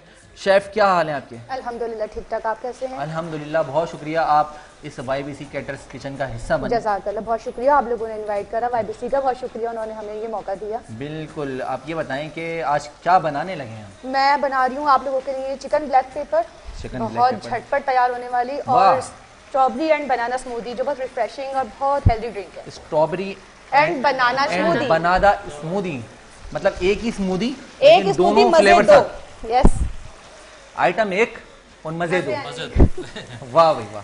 अच्छा ये देखें, मैंने क्योंकि टाइम कम होता है यहाँ पे तो मैंने ये नहीं, चिकन टाइम फ्राई करके कम था तो हमने आपके टाइम दो कम था वाली तो हमने चिकन हाथ फ्राई बटाने के करके- लिए ना ये जी, दो जी। एक खातून को और एक हमारे इंतखाब बातें भाई करते रहे, काम मेरा होता रहेगा। काम होता रहेगा। नहीं चिकन करते फ्राई तुम? करके मैंने इसके अंदर दही, हाँ। कुटा भुना जीरा, कुटा भुना धनिया और जो है क्या कहते हैं नमक लहसुन अदरक डाल के इसकी भुनाई कर ली है। जबरदस्त भाई, अब मैं इसके अंदर जो चिकन ब्लैक पेपर है तो ब्लैक पेपर डालेंगे इसके अंदर। वाह, जबरदस्त, सही है, सही है।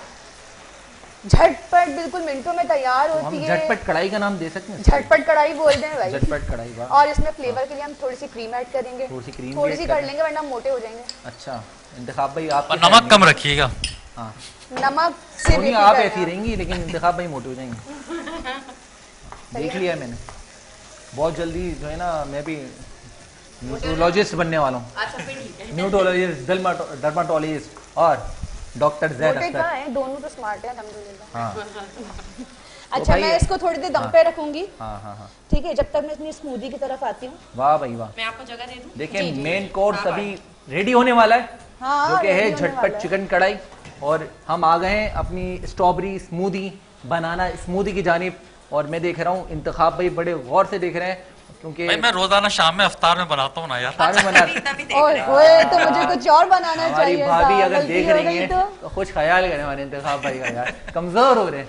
नहीं यार ये तो जरूरी है ना, ये हाँ। छोटा हाथ तो बढ़ाना पड़ता है ना हाँ, ख्वातीन का। बिल्कुल, ऐसे तो बिल्कुल यासिर भाई। भाई भी बढ़ाते होंगे आपके साथ तो हाथ। ओहो। आप जैसे मर्द ना मैं समझता हूँ ना मशाले पूछो। राह हैं हमारे मुल्क की, क्या बात है, वाह। और ये अभी होने लगी है मशीन।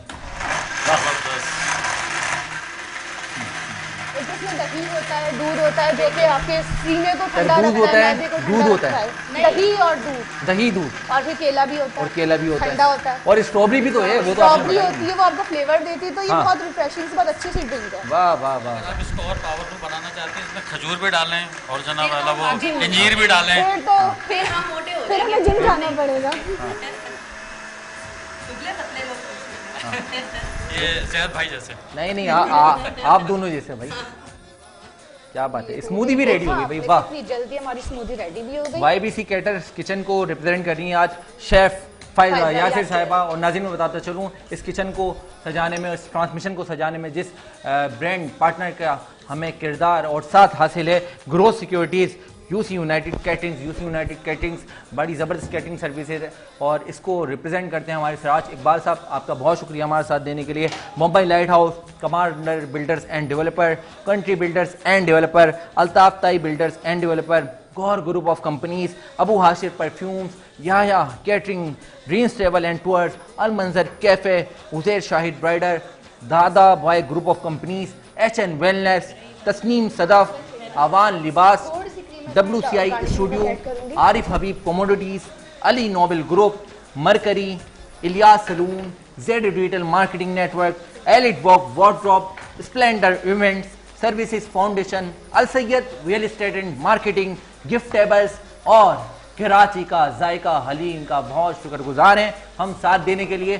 तो नाज़रीन देखते हैं YBC किचन में क्या तैयारियां हमारी जो शेफ फायजा यासिर साहिबा बना रही थी, उनकी देख रहे क्या हैं आप? तैयारियां हैं? 5 मिनट में मैंने आपको खाना बना के दे दिया। वाह भाई, वैसे अगर माशाल्लाह आपने खुशबू भी बड़ी अच्छी आ रही है, हाँ जबरदस्त। खुशबू और का ये तो जवाब ही नहीं है। हाँ तैयारी करने का, लेकिन आप जरूर करूंगा। हाँ, ये घर से भाभी ने डांट के भेजा था, अगर खा गया है ना बेटा तो घर में नहीं घुसने दूंगा। मुझे 5 साल हो गए ये काम करते हुए हाँ, अल्हम्दुलिल्लाह। हाँ। और माशाल्लाह मैंने अपने जो खिलाती थी अपनी मियाँ को, अपने बच्चों को जो बनाती थी उनको खिला दिया करती क्या थी। बात है। ऐसा और कोई लोगों को ट्रेंड करती हैं क्या आप? हाँ, मेरा आप face एक food ब्रांड के भी नाम रन कर से- रही हैं, मैं जी, चाहूंगा जी। उसके वाले से मेरा बताएं। फाइस फूड के नाम से पेज है इंस्टाग्राम पे हाँ, जी। और किस क्या नाम कहते हैं? Fries food. Fries food. Fries food, fries. Faiza नाम है ना, फायजा से फाइस। ऐसा है, क्या बात है। अच्छा ये हम थोड़ा सा मक्खन डालेंगे, क्या थोड़ा सा बात है, गुड़ डालने के जबरदस्त। लिए ना, थोड़ा सा मक्खन डाल दिया सही और है। और ये हो गई हमारी कढ़ाई रेडी। वाह, तो आप देख भी सकते हैं नाज़रीन, ये हो गई झटपट वाइट चिकन कढ़ाई, चिकन ब्लैक पेपर है। चिकन ब्लैक पेपर कढ़ाई रेडी, और इसके साथ स्ट्रॉबेरी स्मूदी। बनाना स्मूदी भी रेडी, और अब- रायता भी। हाँ, और रायता भी। और रायता भी रेडी। वाह, रायता सलाद तो में। आया ही रेडी था। क्या बात है, बहुत शुक्रिया शेफ Thank you. हमारे इस किचन को मजीद लज्जत भरा खाना बना के देने के लिए। नाज़रीन, अब हम मजीद का विषय आपके सामने पेश करेंगे, उसके लिए आपको हमारे साथ जुड़ा रहना बहुत ज़रूरी है। मिलते हैं एक मुख्तसर से ब्रेक के बाद।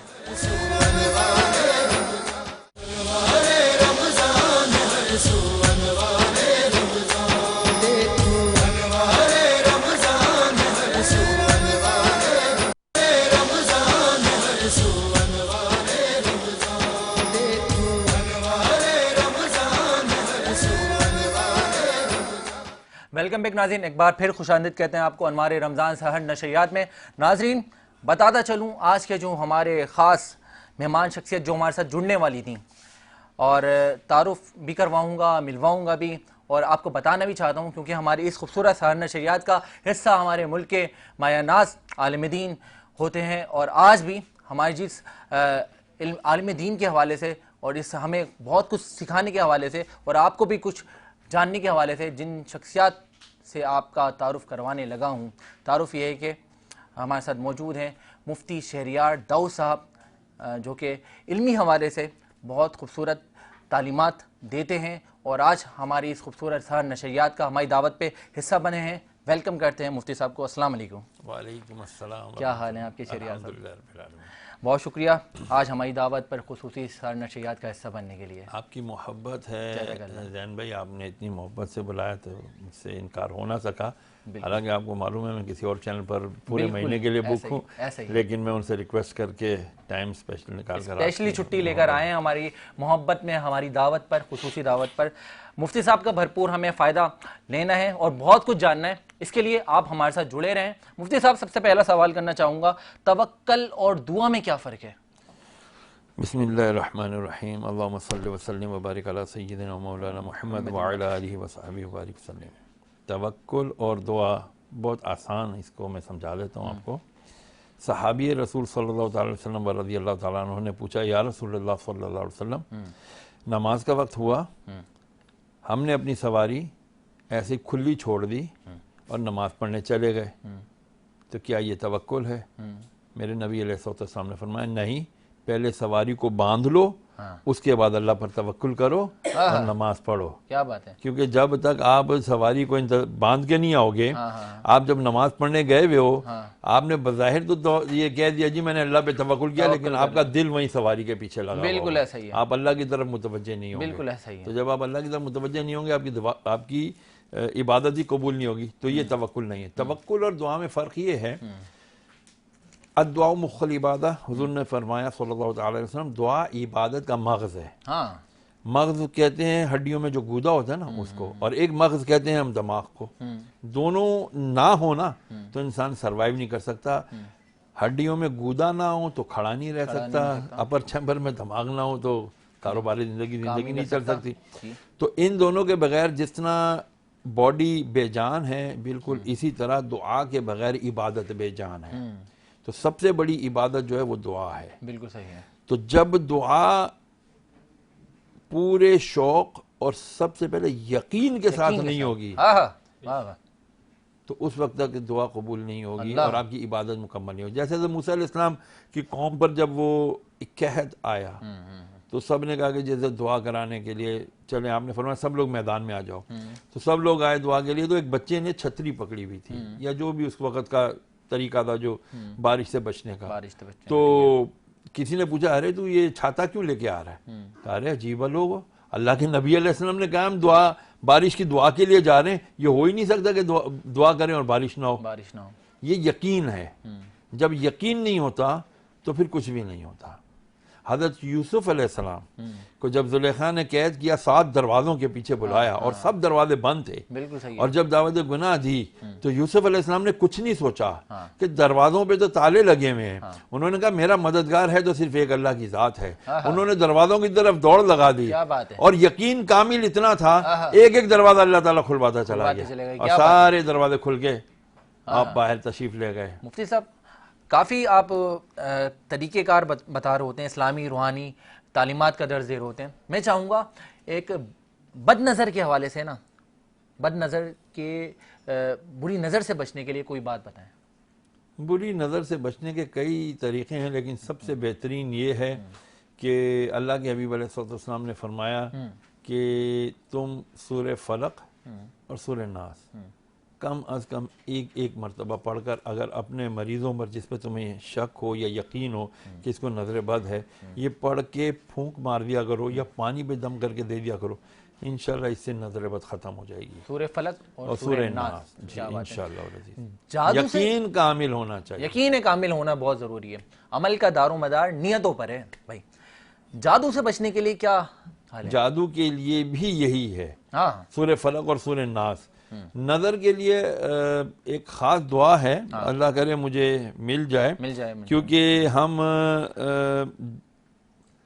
वो अरबी के अल्फाज होते हैं, मेरी ख्वाहिश और कोशिश होती है कि मैं अरबी के अल्फाज ना दूं, उनके मफहूम और माना समझा दूं और इन्हें किसी और दुआ से उसकी सपोर्ट करा दूं।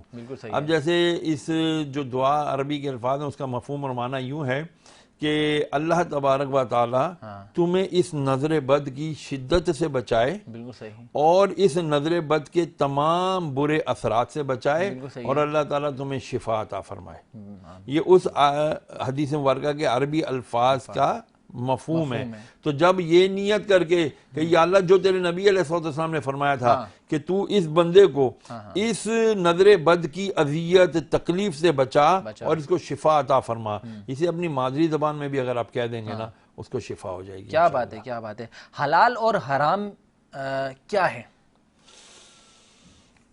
हमारे यहाँ हलाल और हराम को समझा ही नहीं गया कि है क्या, क्योंकि हमारे यहाँ हलाल और हराम को हमेशा क्वांटिटी पे महमूल किया जाता है, क्वांटिटी समझी जाती है। जैसे हलाल को हम कहते हैं जी हलाल में बरकत है और हराम में बरकत नहीं है। इसको यूँ समझ लीजिए, बकरी कितने बच्चे जनती है? 1 2 मैक्सिमम। गाय 1, ऊँटनी 1, हलाल जानवर है ना, सब खाते हैं, बिल्कुल सही है। सुअर, मादा सुअर 6 8 10 बच्चे, कुतिया 10 12 बच्चे, फीमेल एलिगेटर 400 अंडे देती है। अच्छा, इनको अच्छा सुअर वगैरह ये तो सिर्फ चंद गैर मुस्लिम लोग ही खाते हैं, मुसलमान तो खाते ही नहीं। इसी तरह कुत्ता कोई नहीं खाता सिवाय चाइनीज और ये कोरियंस के, जापानीज के। फिर जब इनकी इतनी ज्यादा तादाद बच्चे होने के बावजूद, बिल्कुल सही, और सब लोग खाते भी नहीं है, बेतहाशा जानवर ज़िबा होता है, अल्लाह के नाम पर हलाल जानवर ज़िबा होता है, बिल्कुल सही, और उनकी तादाद भी बच्चों की पैदा होने की इंतहाई कम है, लेकिन इसके बावजूद वो हर साल लाखों की तादाद में होते हैं। बिल्कुल सही। तो पता चला जो हलाल होता है ना, हलाल उसमें होती है बरकत, बरकत, भाई वाह। और जो हराम होता है वो क्वांटिटी में बेतहाशा होने के बावजूद वो बेबरकती होती है। कसरत का नाम, कसरत का नाम बरकत नहीं है, बल्कि सहरी का नाम, तसल्ली का नाम बरकत है। बरकत है कि जब वो पूरी हो जाती है। और हराम क्वांटिटी में बेतहाशा होने के बावजूद बिल्कुल ऐसा है कि उसके अंदर कभी आपको जितना हराम कमा लो कभी सहरी नहीं होगी। दूसरी बात, मेरे नबी अलैहिस्सलाम ने फरमाया हलाल रिस्क खाओ, हलाल सुथरा रिस्क खाओ कि उसमें बरकत है, और हराम, हराम के अंदर तो अजाब ही अजाब है। और एक हदीस मेरे नबी अलैहिस्सलाम ने आज के दौर के बारे में इरशाद फरमाया कि मेरी उम्मत पर एक वक्त आएगा कि बंदे को पता नहीं होगा कि उसके पास जो चीज आई है, अब जो चीज आई है कि अंदर रिस्क, पैसा, औलाद, बीवी, बच्चे, गाड़ी, बंगला, ईच एंड एवरीथिंग, जो चीज उसके पास आई है वो हलाल है या हराम, बंदे को इस बात का इल्म नहीं होगा और फिर वो उसके नुकसानात का खुमियाजा भुगतता रहेगा। मुफ्ती साहब, नमाज अरकान और वाजिबात क्या हैं? नमाज अरकान, नमाज के अरकान, नमाज की अरकान, हाँ, नमाज के अरकान, नमाज की कुछ शराइत होती हैं और कुछ फ़राइज़ होते हैं। नमाज की 6 शराइत और 7 फ़राइज़ हैं। कभी भी कोई भी इबादत शुरू की जाती है ना, उसके लिए कुछ चीज़ें बहुत लाजिम होती हैं, उसको शर्त कहा जाता है। शराइत नमाज, सबसे पहले तहारत, बिल्कुल सही, पाकी हासिल होना, जिस्म, लिबास और जिस जगह आप नमाज अदा करें ये पाक होनी चाहिए। नंबर 2, सत्र औरत, कि कम अज कम आपके जिस्म का वो हिस्सा मर्द का नाफ से लेके घुटनों समेत जी, और औरत का पूरा जिस्म छुपा हुआ होना चाहिए, सिवाय हाथों के हथेली, चेहरे और कदमों के पैरों।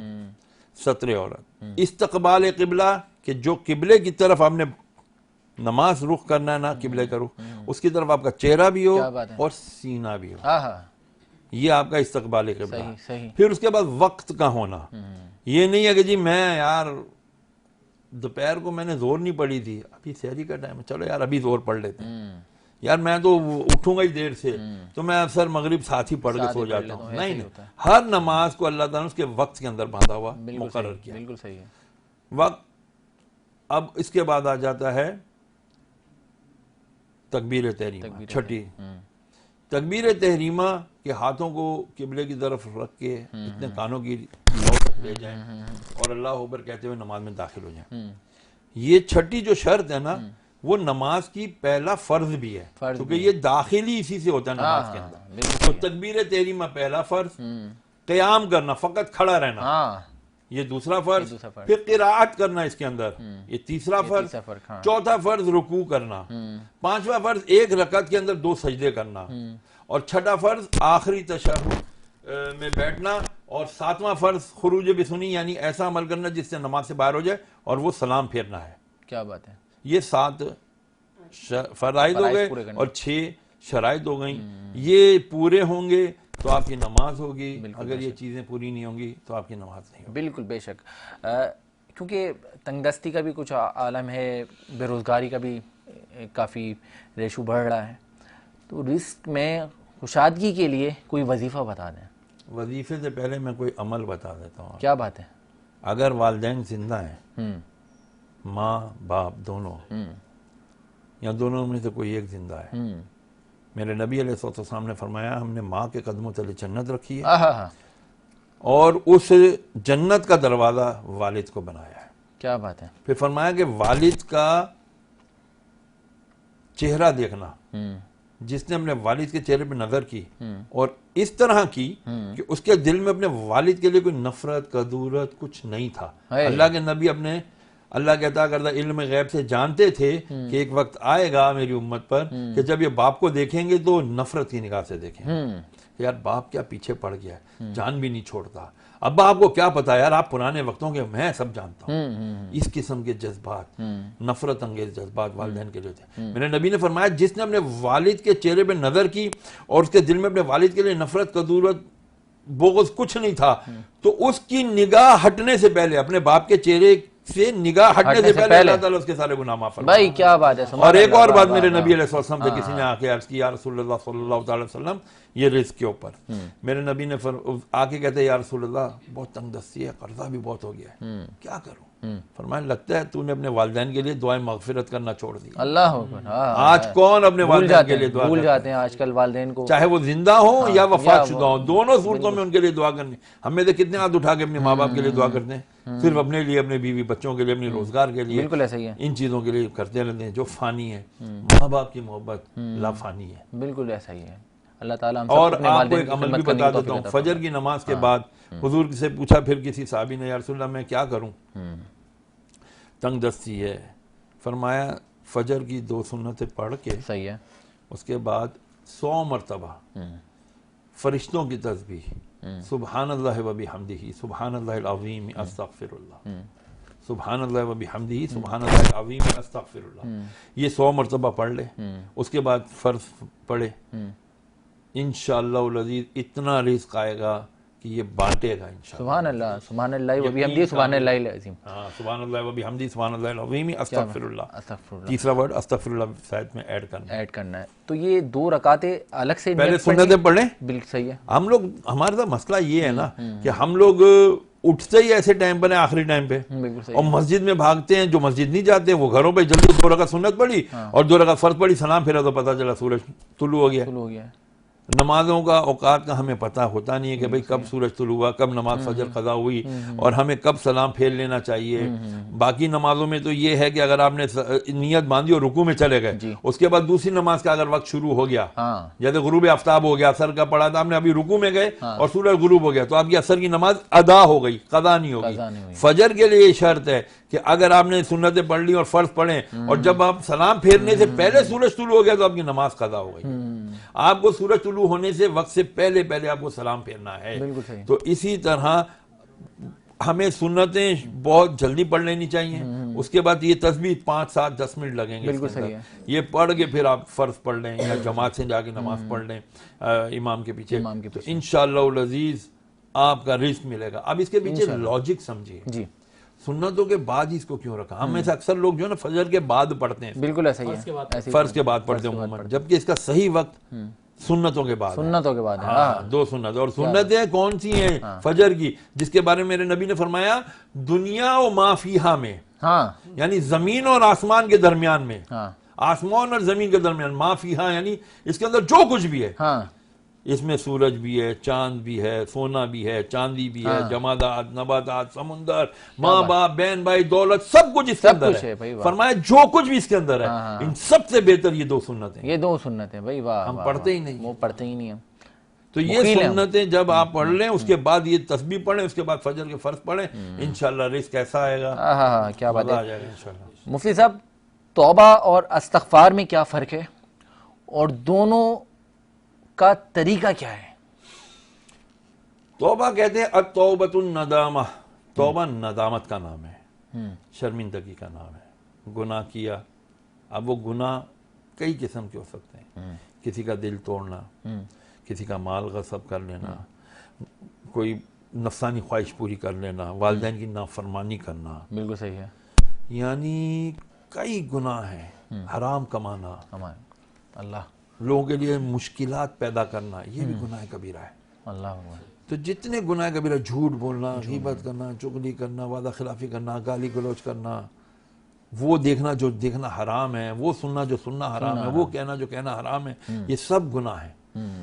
गुनाहों पर अगर अपने नदामत हो गई, शर्मिंदगी हो गई, तो यार मैंने गलत किया, वादा किया था यार मैंने जैन के साथ, फिर भी मैं नहीं आया, वादा खिलाफी करना कितना बड़ा गुनाह है। बिल्कुल ऐसा ही है। अला अला ईमान लिमन ला अहद लहु, हुजूर ने फरमाया उसका ईमान ही नहीं जिसका अहद नहीं।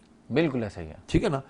तो जब गुनाह करके नदामत, शर्मिंदगी, पशेमानी महसूस हो, तो समझ लें कि आपकी तौबा कबूल है। ये तौबा है। क्या बात है, सुभान अल्लाह। और इस्तिग़फ़ार क्या है?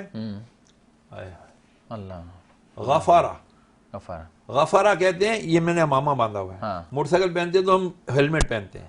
हेलमेट का काम क्या है? वो आपकी हेड को, आपके सर को, चेहरे को शील्ड कर लेता है, कवर कर लेता है। सही है। आप उसकी पनाह में आ जाते हैं। बिल्कुल है, सही है। अस्तग़फ़र अल्लाह, मैं आया शील्ड में अल्लाह की, अल्लाह की, मैं आया हिसार में अल्लाह के, मैं आया पनाह में अल्लाह के। अगर आपने सिर्फ इतना कह दिया अस्तग़फ़िरुल्लाह, अस्तग़फ़िरुल्लाह, अस्तग़फ़िरुल्लाह 313 मरतबा रोज पढ़ लो। 313 का अदद किसका है? साहब बदर का। अल्लाह ने जिसने उनकी मदद की थी, नुसरत की थी फरिश्तों से, उस निस्बत को याद कर लो और बार बार ये कहो यार 313 बार कह लो या अल्लाह मुझे अपनी रहमत के हिसार में ले ले। तो ये हो नहीं सकता कि अल्लाह की रहमत आपको अपने हिसार में ना ले। तो इस्तिग़फ़ार करना से ये होगा कि आप गुनाहों से बचते रहोगे। तौबा कर लोगे तो इंशाअल्लाह नदामत हो जाएगी, तो दोबारा गुनाहों की तरफ कदम नहीं बढ़ेगा। बिल्कुल ऐसा ही है। मुफ्ती साहब, आखिरी सवाल, आखिरत की तैयारी के लिए कुछ अहम अमल कौन से हैं? किसी बुजुर्ग रहमतुल्लाह अलैह से पूछा था शब कदर कौन सी रात है? फरमाया बेटा जिस रात की तू कदर कर ले वही शब कदर है। हाय हाय हाय भाई, वाह, कितनी खूबसूरत बात कही है इंतखाब भाई। तो आखिरत, हाय हाय, मौला अली मुश्किल कुशा शेर खुदा रज़ी अल्लाह अन्हु फरमाते हैं कि मैं हर नमाज इस नीयत से करता हूँ, नीयत बांध के पढ़ता हूँ कि यार ये मेरी लास्ट नमाज है, अगली नमाज का नहीं पता कि मिलेगी नहीं मिलेगी। तो फरमाते फिर उसमें आता है खुशी व खुजू। आखिरत क्या है? आखिरत ये है कि नमाजें, रोज़ा, हज, ज़कात, ये तो सारी पर्सनल इबादत हैं। जी जी, ठीक है ना, लेकिन अल्लाह ताला को इससे बड़ी इबादत भी पसंद है। ये इबादत अगर किसी ने नहीं की, मैं किसी को शेयर नहीं कर रहा, बहादुर नहीं कर रहा, अबे छोड़ो नमाज, कोई नहीं, अल्लाह माफ करेगा, नहीं, अल्लाह चाहे तो ये अपनी ये इबादतें माफ कर दे बंदे पे, बिल्कुल ऐसा। लेकिन एक और इबादत है जो अल्लाह कभी नहीं माफ करेगा जब तक कि वो दूसरे से माफी ना करवा के आ जाए। बिल्कुल सही। वो है हुकूकुल इबाद। अल्लाह हुक्म। माँ का दिल तोड़ा, बाप का दिल तोड़ा, बहन भाइयों का, पड़ोसियों को तंग किया, रास्ता तंग कर दिया, अपनी दुकान ज्यादा टेबल बाहर निकाल दिया, दूसरे के चलने में दुश्वारी पैदा, अपनी गाड़ी भी जाम कर देते हैं, गाड़ी जाम कर दी। मैं जब जुम्मा पढ़ा रहा था ना, तो अमूमन मैं मेंबर से जब खुतबा पढ़ के उतर रहा हूँ तो मैं कह रहा हूँ जो मोटरसाइकिल और गाड़ियाँ रोड पे खड़े करके आए हो ना, तुम में से उसकी किसी की भी नमाज नहीं होगी, जो पहले गाड़ियाँ साइड पे लगा। कितनी ज़बरदस्त तरबियत देते हैं। और इस तरह के उलमाए कराम मतलब नहीं, और लोगों को बड़ी प्रॉब्लम्स होती हैं, रोड जाम हो जाते हैं, गलत पार करके चले जाते हैं नमाज की जल्दी के वजह से। हमारे यहाँ तो भाई ये हो रहा है। मुझे दोस्त वहाँ से अमेरिका से, कनाडा से, इंग्लैंड से दिखा रहे हैं, देखो पर ये यहूदियों का या ये ईसाइयों का ब्रांड है, देखो इन्होंने लिखा है रमज़ान डिस्काउंट से, और हम मुसलमान कह रहे हैं 300 का केला दर्जन लेना है तो लो, नहीं करो, नहीं तो मेरी जमात जा रही है। बिल्कुल ऐसे। और फिर ऐसे लोग जाते हैं आखिरी अशरा फिर मदीने में गुजारते हैं। अल्लाह तेरा शुक्र है तूने मुझे अपने बेशुमार नेमतें दी और यहाँ पे बुलवा लिया। याद रखना, काबे के गिर चक्कर लगाओगे तो जो लोगों को चक्कर दिए हुए ना, वो चक्कर लगाने से ये चक्कर खत्म नहीं होंगे। अल्लाह अकबर, अल्लाह अकबर। इसीलिए सोचना चाहिए हमें, बिल्कुल ऐसा ही कि हम किस मुंह से अल्लाह के घर जा रहे हैं। बिल्कुल ऐसा ही है। बहरहाल वो बुला ले, अल्लाह तबारक तआला उसकी मशीयत है, लेकिन उसको हमारे इन चक्करों की जरूरत नहीं है। नहीं है, बेशक वो बेनियाज है। वो कहता है अल्लाह समद, वो बेनियाज, अल्लाह बेनियाज है। बिल्कुल। लेकिन हमें सोचना है, हमें समझना है कि यार हमने अपने रब को राजी करना है। ये कैसे हो सकता है कि हम उसके बंदों का दिल दुखाकर उस रब से उसकी रहमत तलब करें। One thing more I would like to add, and that is about रिबा, सूद। मैंने, मेरे बेटे ने मुझे कहा, अबू ये देखो एक ऐप आई है, आपके पास फोन बहुत अच्छा नहीं है तो पैसे भी अभी पूरे नहीं है, आप ऐसा करो यार ये लोन ले लो। मैंने कहा बेटा इस लोन में क्या क्या है? तो बता अबू ये है, ये और इंतहाई कम रेट ऑफ इंटरेस्ट है। मैंने कहा इंटरेस्ट है इसमें, सूद है इसमें?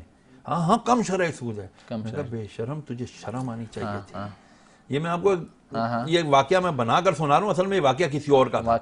मैं अपने बेटे और अपने ऊपर इम्प्लीमेंट करके सुना रहे हैं। तो मैंने कहा बेटे तुझे शर्म नहीं आई, तू सूद के ऊपर बात कर रहा है? अब्बा क्या है होता है। फिर मैंने उसको वो खबरें निकाल कर दिखाई अपने बेटे को कि बेटा देख हैदराबाद में फना आदमी ने खुदकुशी कर ली, लाहौर में, गुजराले में, कराची में, इसी वजह से कि लोग जब ये लोग मांगते हैं आपसे पैसे और कहते हैं तुमको हम जलील करेंगे, तुमको हम रुस्वा करेंगे, तुम्हें ब्लैकमेल करेंगे, और लोग कहेंगे यार इसने सिर्फ 1 लाख रुपए का कर्जा लिया था और आज उसकी किसने नहीं उतार सका। ये मोबाइल लेके अगर मैं वो अपनी जिंदगी गंवा दूं तो फिर हमारी हुकूमत क्या कर रही है? बिल्कुल ऐसा ही है। हमारा आइन कहता है कि पाकिस्तान, इस्लामी जमहूरिया पाकिस्तान में इस्लामी निज़ाम मईशत रहेगा, चलेगा, इम्प्लीमेंट होगा। आज आपको बता रहा हूं कि अभी चंद माह पहले दोबारा से सरकार की तरफ से, गवर्नमेंट की तरफ से फिर एक एप्लीकेशन दायर कर दी गई है, जो 1982 में एक केस दाखिल हुआ था ज़िया-उल-हक के दौर में, कि जी उसने कहा था कि जी ठीक है जी मैं उलमा का, उसने एक मजलिस शूरा बनाई थी ज़िया-उल-हक ने कि जी हम एक मजलिस शूरा बना रहे हैं जो सिफारिशात मुरतब करेंगी कि सूद को बतदरीज किस तरह पाकिस्तान की मईशत से निकाला जाए।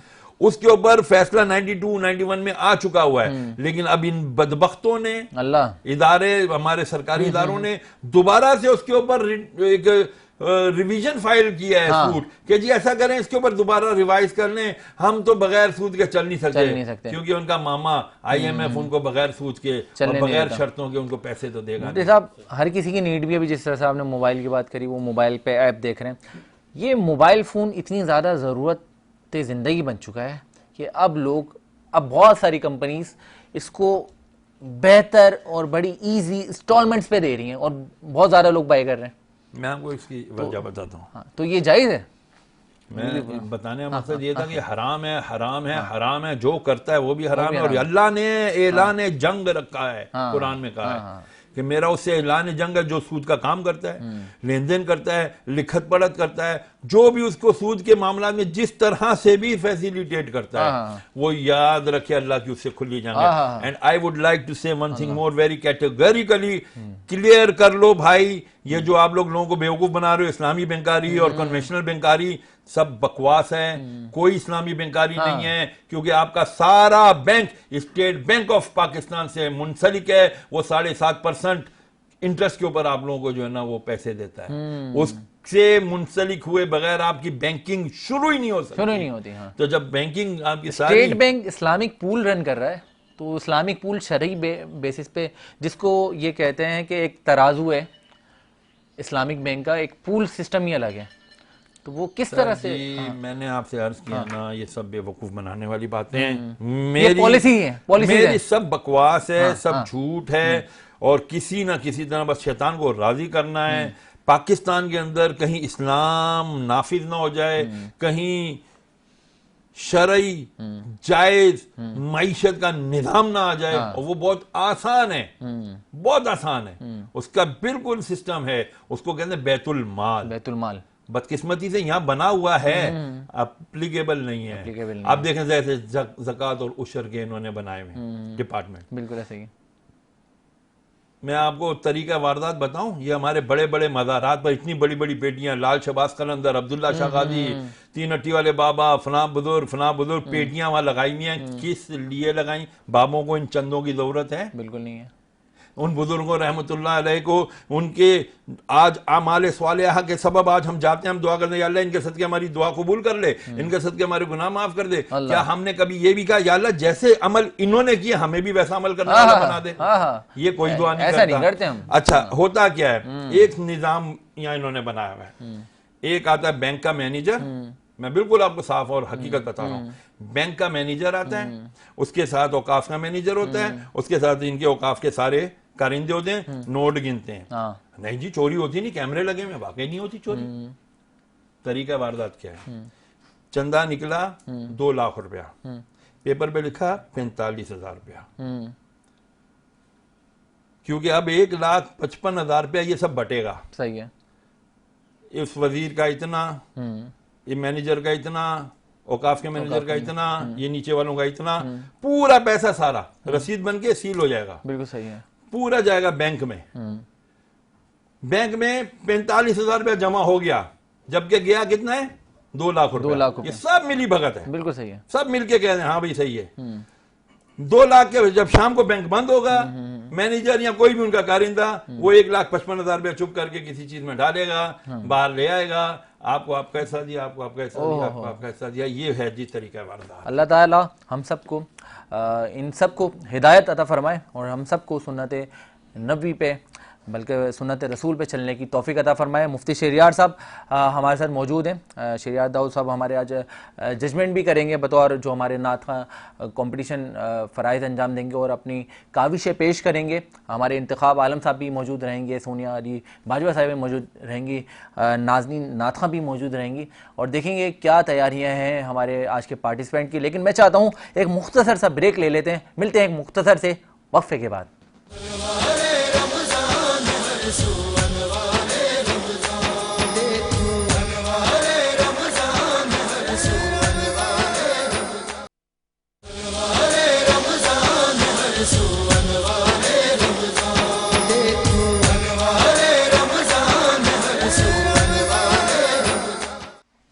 वेलकम बैक नाज़रीन, एक बार फिर खुशामदीद कहते हैं आपको अनवार रमज़ान साहब नशरियात में। नाज़रीन हमारे साथ अब जो मौजूद रहेंगे वो हैं आज के प्यारे से सनाखान रसूल, जो कि कंपटीशन राउंड के लिए रमादा हैं, दवाएँ हैं और अनवार रमज़ान साहब नशरियात में आगाज़ से ही रमज़ान कंपटीशन नात कंपटीशन का आगाज़ हुआ और हर रोज़ आप रोज़ाना पार्टिसिपेंट्स की तैयारी देखते हैं कि किस तरह खूबसूरत अंदाज में वो अपनी काविशें पेश करते हैं। और आज उस खूबसूरत सेगमेंट को एज अ जज देखने के लिए हमारे साथ मौजूद हैं मुफ्ती शहरियार दाऊद साहब हमारे साथ मौजूद हैं, जनाब इंतखाब आलम साहब हमारे साथ मौजूद हैं और हमारे साथ सोनिया अली बाजवा साहिबा मौजूद हैं।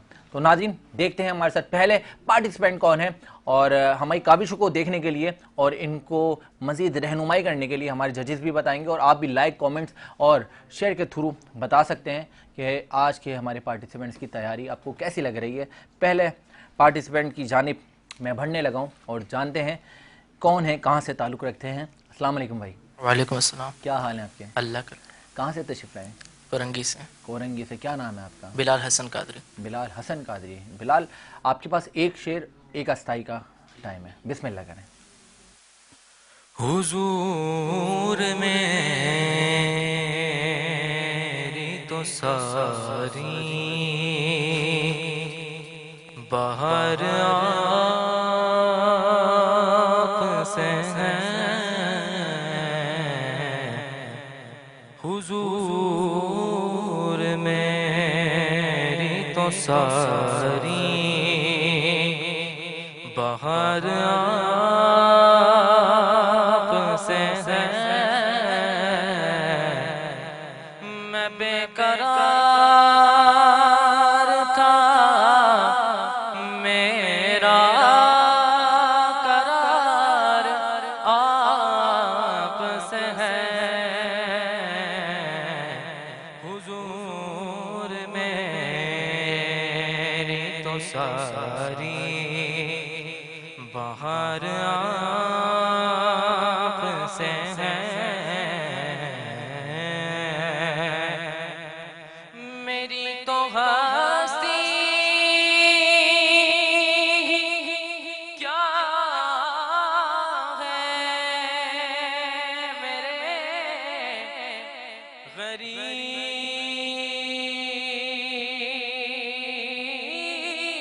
नवाज, मेरी तो हस्ती क्या है, मेरे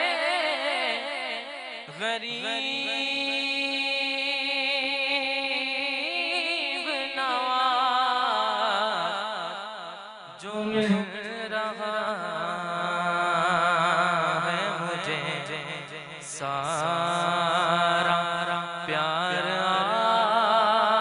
आपसे है। बहुत खूबसूरत अंदाज में अच्छी तैयारी के साथ नात मुबारका पेश कर रहे थे। कबल इसके कि मैं अपने जजेस की जानिब बढ़ूँ, जो हमारे साथ 3-4 पार्टिसिपेंट मौजूद हैं, तमाम के कलाम हम सुन लेते हैं मुफ्ती साहब। उसके बाद आपके फर्दर हर एक के नाम लेकर आप नोट तो कर रहे हैं और उनकी फिर रहनुमाई की जानिब हम चलेंगे।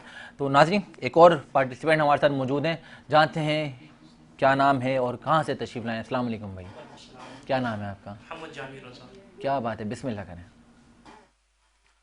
वो सुएगा ज़ार फिरते हैं,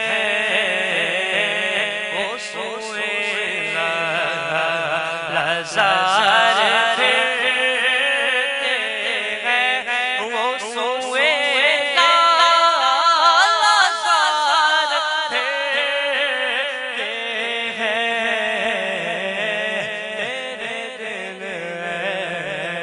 बाहर फिरते हैं, तेरे दिल बाहर फिरते हैं, उस गली का कदम मैं जिसमें मैं उस गली का कदम मैं जिसमें मांगते ताजदार फिरते हैं, मांगते ताजदार फिरते हैं। क्या खूबसूरत अंदाज में काबिश पेश कर रहे थे। एक और मेरी आंखें देख रही हैं, नन्हे से प्यारे से पार्टिसिपेंट हमारे साथ मौजूद हैं। जानते हैं कि क्या नाम है और कहाँ से तशरीफ़ लाए हैं और क्या कलाम आज हमें सुनाने लगे हैं। तो मुझे मेरी आंखें देख रही हैं, बड़ी प्यारी सी शख्सियत है और नन्हे मुन्ने प्यारे से पार्टिसिपेंट हैं। अस्सलाम वालेकुम बेटा। अस्सलाम वालेकुम, क्या हाल है आपके? क्या नाम है आपका? क्या बात है इब्राहिम, एक शेर आपने हमें सुनाना है, ठीक है? बिस्मिल्लाह कहना। शहरे मोहब्बत जहाँ मुस्तफा है, वहीं घर बनाने को जी चाहता है। वो शहरे मोहब्बत जहाँ मुस्तफा है, वहीं घर बनाने को जी चाहता है। वो सोने से कम कर, वो चांदी से माटी, वो सोने से कम कर, वो चांदी से माटी, नजर में बसाने को जी चाहता है।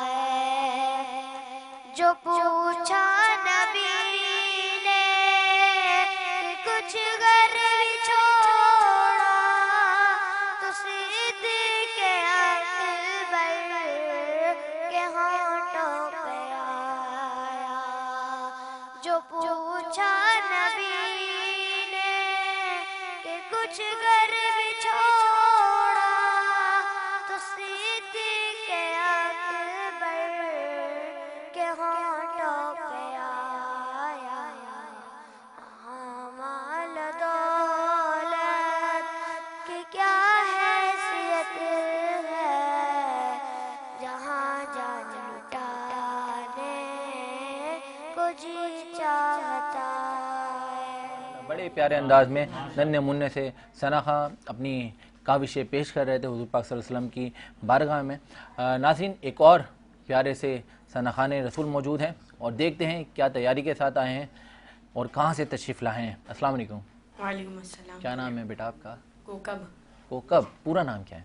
शेख मोहम्मद कोकब। शेख मोहम्मद कोकब। चलें शेख साहब, बिस्मिल्लाह करें। क़द्म रुसूल मक्की मदनी, कौनैन में तुम सब कोई नहीं, कोई नहीं। क़द्म रुसूल मक्की मदनी, कौनैन में तुम सब कोई नहीं, कोई नहीं। ख़त्म रुसूल ये शान तुम्हारी है आका, तुम अर्श बरी पर पहुँचे हो।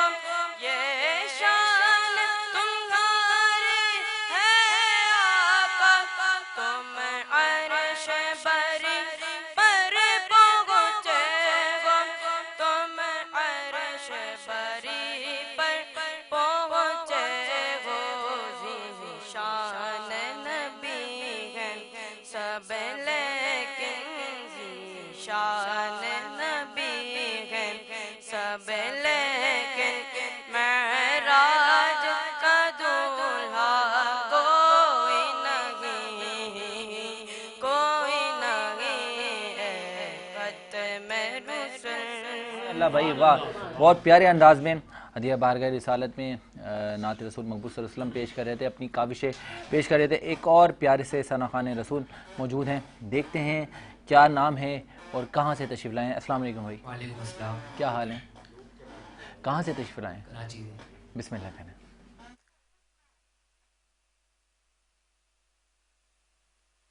खुदा की अज़मतें क्या है,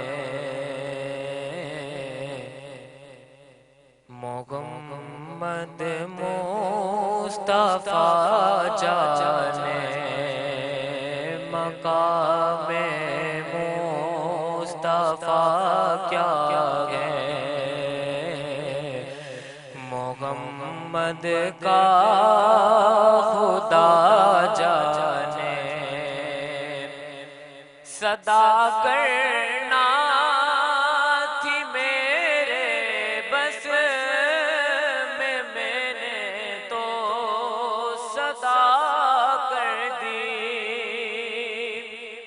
सदा करना थी मेरे बस में, मैंने तो सदा कर दी। वो क्या देंगे मैं क्या लूँगा, वो क्या देंगे मैं क्या लूँगा। सखी जाने गदा जाने वो क्या देंगे मैं क्या लूँगा। सखी जाने गदा जाने।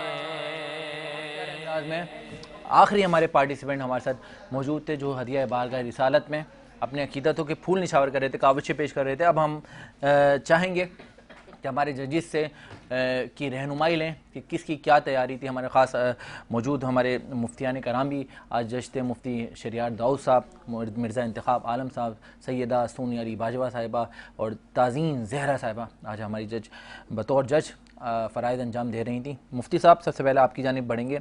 आज माशाल्लाह 5 बच्चों ने कारकर्दगी पेश करी, तो क्या कहेंगे इसमें? अब फर्स्ट सेकंड थर्ड कितने आपने आगे जाने हैं मुझे नहीं पता। ये सब नहीं आगे जाना है अभी। अच्छा, पूरे रमज़ान अच्छा, अभी चल हमारा रहा है। रोज़ाना सिलसिला है। तो बहरहाल अच्छा, तो अब ये है कि बहुत अच्छे तरीके से इन सब ने पढ़ा और अच्छी बात यह कि सब ने बहुत अच्छा अच्छा कलाम चुना।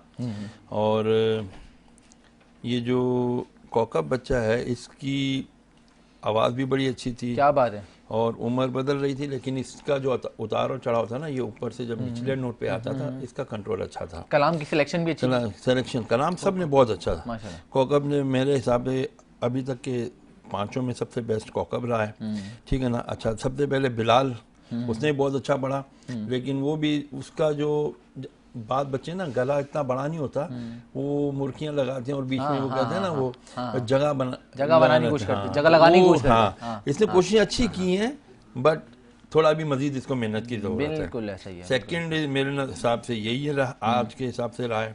और बाकी ये कि अब्दुल राफे ने भी अच्छा पढ़ा।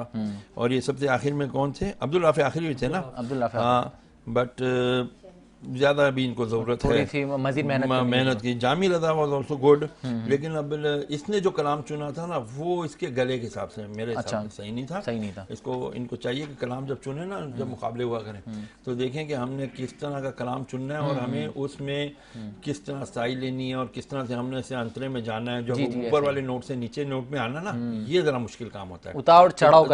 हाँ, इसमें कमांड ज़रूरी होती है। तो एक्स्ट्रा जगह लगाने से भी खराब हो जाता है सुर। बिल्कुल तो सुर से अगर आप बेसुरे हो जाते हैं ना तो फिर वो मजा नहीं आता, क्योंकि सारे कलाम सबने सुने हुए, बिल्कुल और बड़े बड़े नाथखानों ने पढ़े हुए, तो इसीलिए तो फिर हर एक फिर उस लेवल को सामने रख के सुनता है। बिल्कुल ऐसा ही है। तो जब वो उसके मेरिट के मुताबिक नहीं पढ़े जा रहे होते हैं ना तो फिर दिल खराब हो रहा है। पर हम तो ये ज्यादा माहिरीन है कि ये सुर देखते हैं, लय देखते हैं, आलाप देखते हैं, अप एंड डाउन देखते हैं, नशेब व फराज देखते हैं, कहाँ आवाज़ टूट रही है। और ज़्यादातर बच्चे वो 17, 16, 18 साल जो ये चेंजिंग ऑफ वॉइस एज होती है, तो इसमें आवाज़ बदल रही होती है 14, 15, 16, 17 साल में ना। तो बहरहाल it was a good effort. Intekhab Alam भाई आपकी भी बड़ी वाबस्तगी रही है महफिल नात, और करवाते भी हैं, सजाते भी हैं और काफ़ी लोगों को जज भी कर रहे होते हैं, तो क्या कहेंगे? माशाल्लाह सबसे पहली बात तो ये तमाम सनाखान रसूल हैं और सारे मोहतरम हैं और सारे उन्होंने बहुत अच्छा कलाम पढ़ा। लेकिन ये है कि दुनियावी हिसाब से एक का तो रैंक देना पड़ता है। तो मैंने भी यही, जैसे मुफ्ती साहब ने कहा, शेख मोहम्मद कोकब उसने माशाल्लाह बहुत अच्छा कलाम पढ़ा। उसके बाद मोहम्मद जहांगीर ने भी अच्छा कलाम पढ़ा, सेकंड मेरे नज़र में वो थे। और तीसरे जनाब आला ये अपना जो इब्राहिम रज़ा थे, इन्होंने भी अच्छा कलाम। क्या बात है। सोनिया आप क्या कहेंगी? मेरी भी इन्हीं के साथ इत्तेफाक है राय। क्या बात है, क्या बात है। ताज़ीन आप बड़ी प्यारी सनाखान रसूल हैं, क्या कहेंगी तमाम बच्चों की काविशों को देखकर? माइक ले लें जी।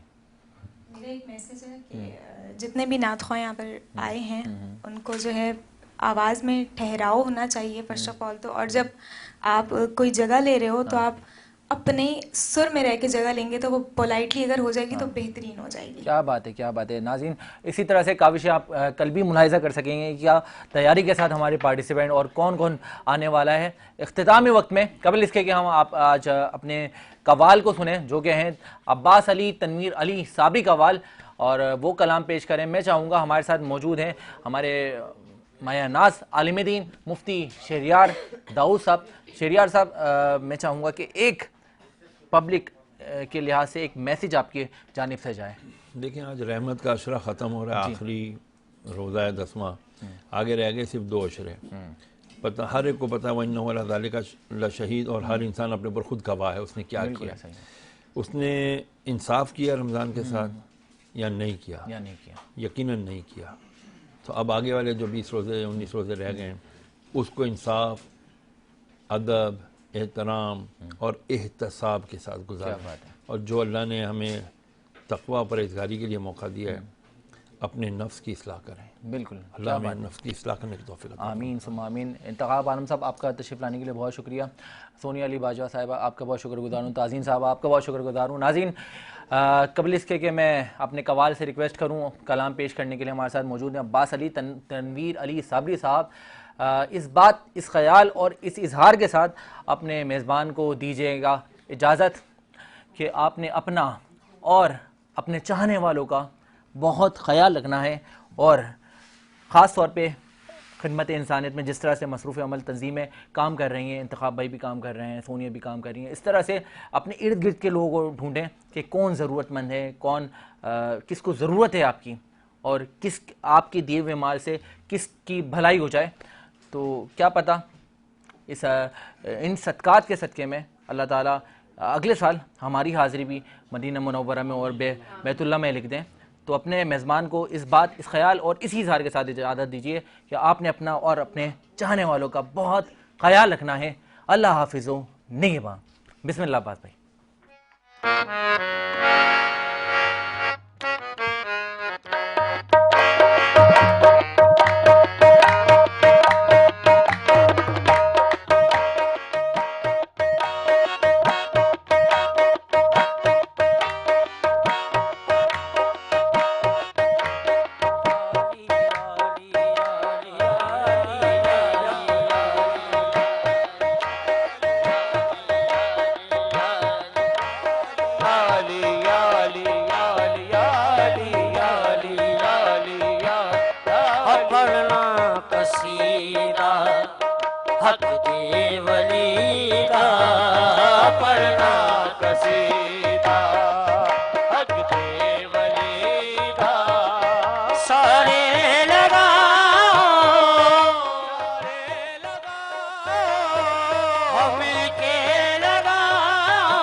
सारे दसारा रे दारा मुतमानी ना पढ़ना कसीदा अकले वली